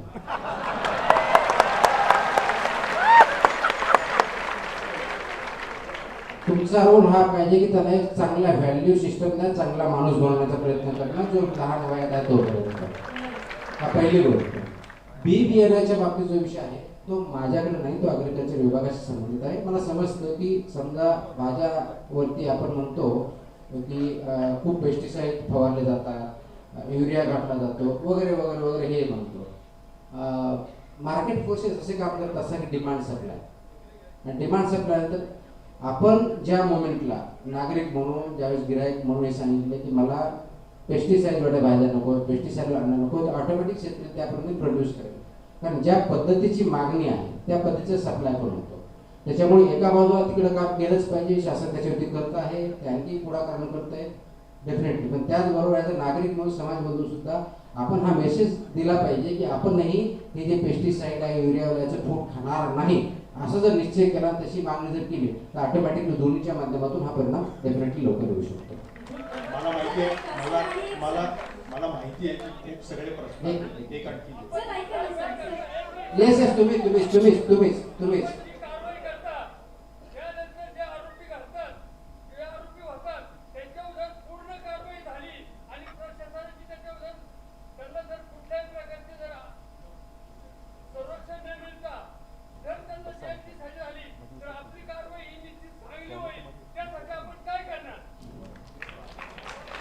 कारवाई करताना आपल्याकडं समोरचा जी चूक आहे, त्रुटी आहे का गुन्हा आहे हे बघावं लागतं.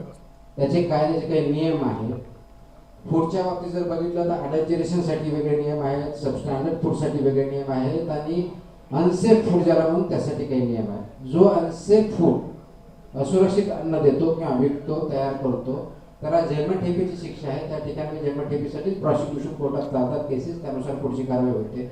त्याच्यामुळे माझा जो अधिकार आहे कायद्याने दिलेला, ज्या पद्धतीचा गुन्हा, त्रुटी, चूक असेल त्या पद्धतीचा आपण शासन करण्याचा प्रयत्न करत असून तोच आपण करूया. आता नाही, एक मिनिट मी विनंती करतो, ऐका, एक मिनिट आहे, एक मिनिट सांगतो ना. आपण ठरवलं ना आपण डिसिप्लिन राहायचं. काय आहे एक मिनिट थोडं ऐका. नाही असं नाही वरतून पण मला ऐकायचं. Yes please.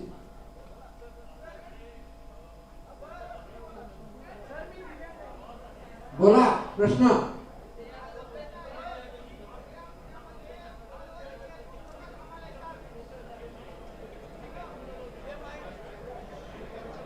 आपण ओके.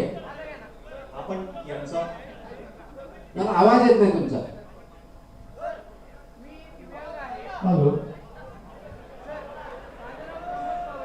शांत शांत एक मिनिट प्रश्न ऐकू द्या. हा. मी प्रमोद पवडे नांदेडचा आहे. नमस्कार. मी एका पायाने हँडिकॅप आहे. तर मी कॅन्सर सर्वायवर आहे.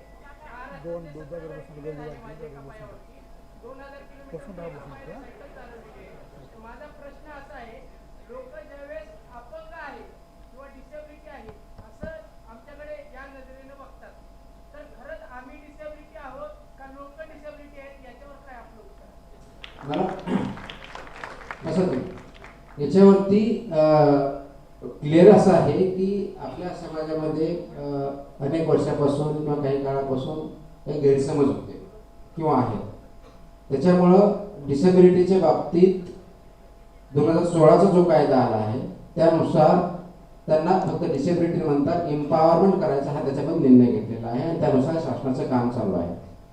समाजामध्येही आपण कशाही परिस्थितीमध्ये आपले जे बांधव आहेत ते कोणत्याही क्षेत्रामधले असतील, त्यांना कोणत्या प्रकारची डिसेबिलिटी म्हणण्यापेक्षा त्यांच्याकडे कोणती ॲबिलिटी आहे हे ओळखलं पाहिजे. कारण आपल्या मुलांना, आपल्या अपतेष्टांना ज्यावेळेस आपण बघतो तर त्याच्या डिसेबिलिटीबद्दल न हिनवता ॲबिलिटीबद्दल प्रमोट करणं हे अपेक्षित आहे. दिव्यांग बांधवाच्या बाबतीत तोच अप्रोच आपण ठेवला पाहिजे आणि त्या दृष्टिकोन आपण सर्वांनी वागलं पाहिजे. मला मी एक विनंती करतो. मला माहिती आहे सगळ्यांना खूप आता आपण समारोपाला येणार आहोत. काय आहे की थोड्याच वेळामध्ये पुढचा कार्यक्रम आहे आणि बोला बोला.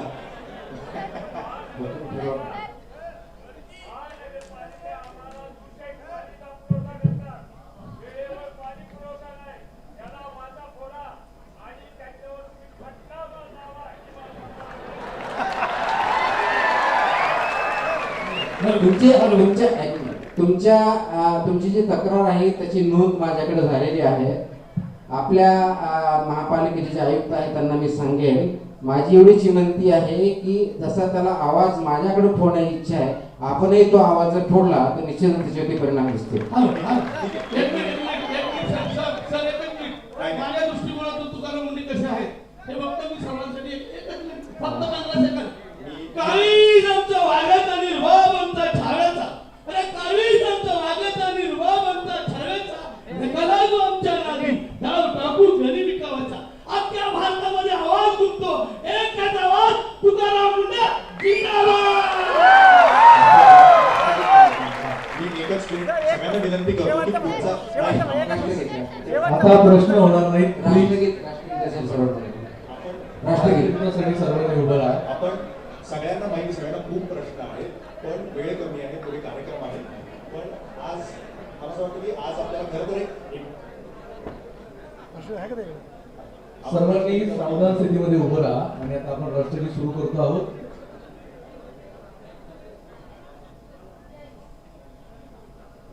एक साथ राष्ट्रगीत शुरू करेंगे. शुरू कर. जनगण मन अधिनायक जय हे भारत भाग्य विधाता, पंजाब सिंध गुजरात मराठा द्राविड उत्कल बंग, विंध्य हिमाचल यमुना गंगा उच्चल जलधि तरंग, तव शुभ नामे जागे तव शुभ आशीष मागे, गाये तव जय गाथा, जनगण मंगलदायक जय हे भारत भाग्य विधाता, जय हे जय हे जय हे जय जय जय जय हे. भारत माता की भारत माता की.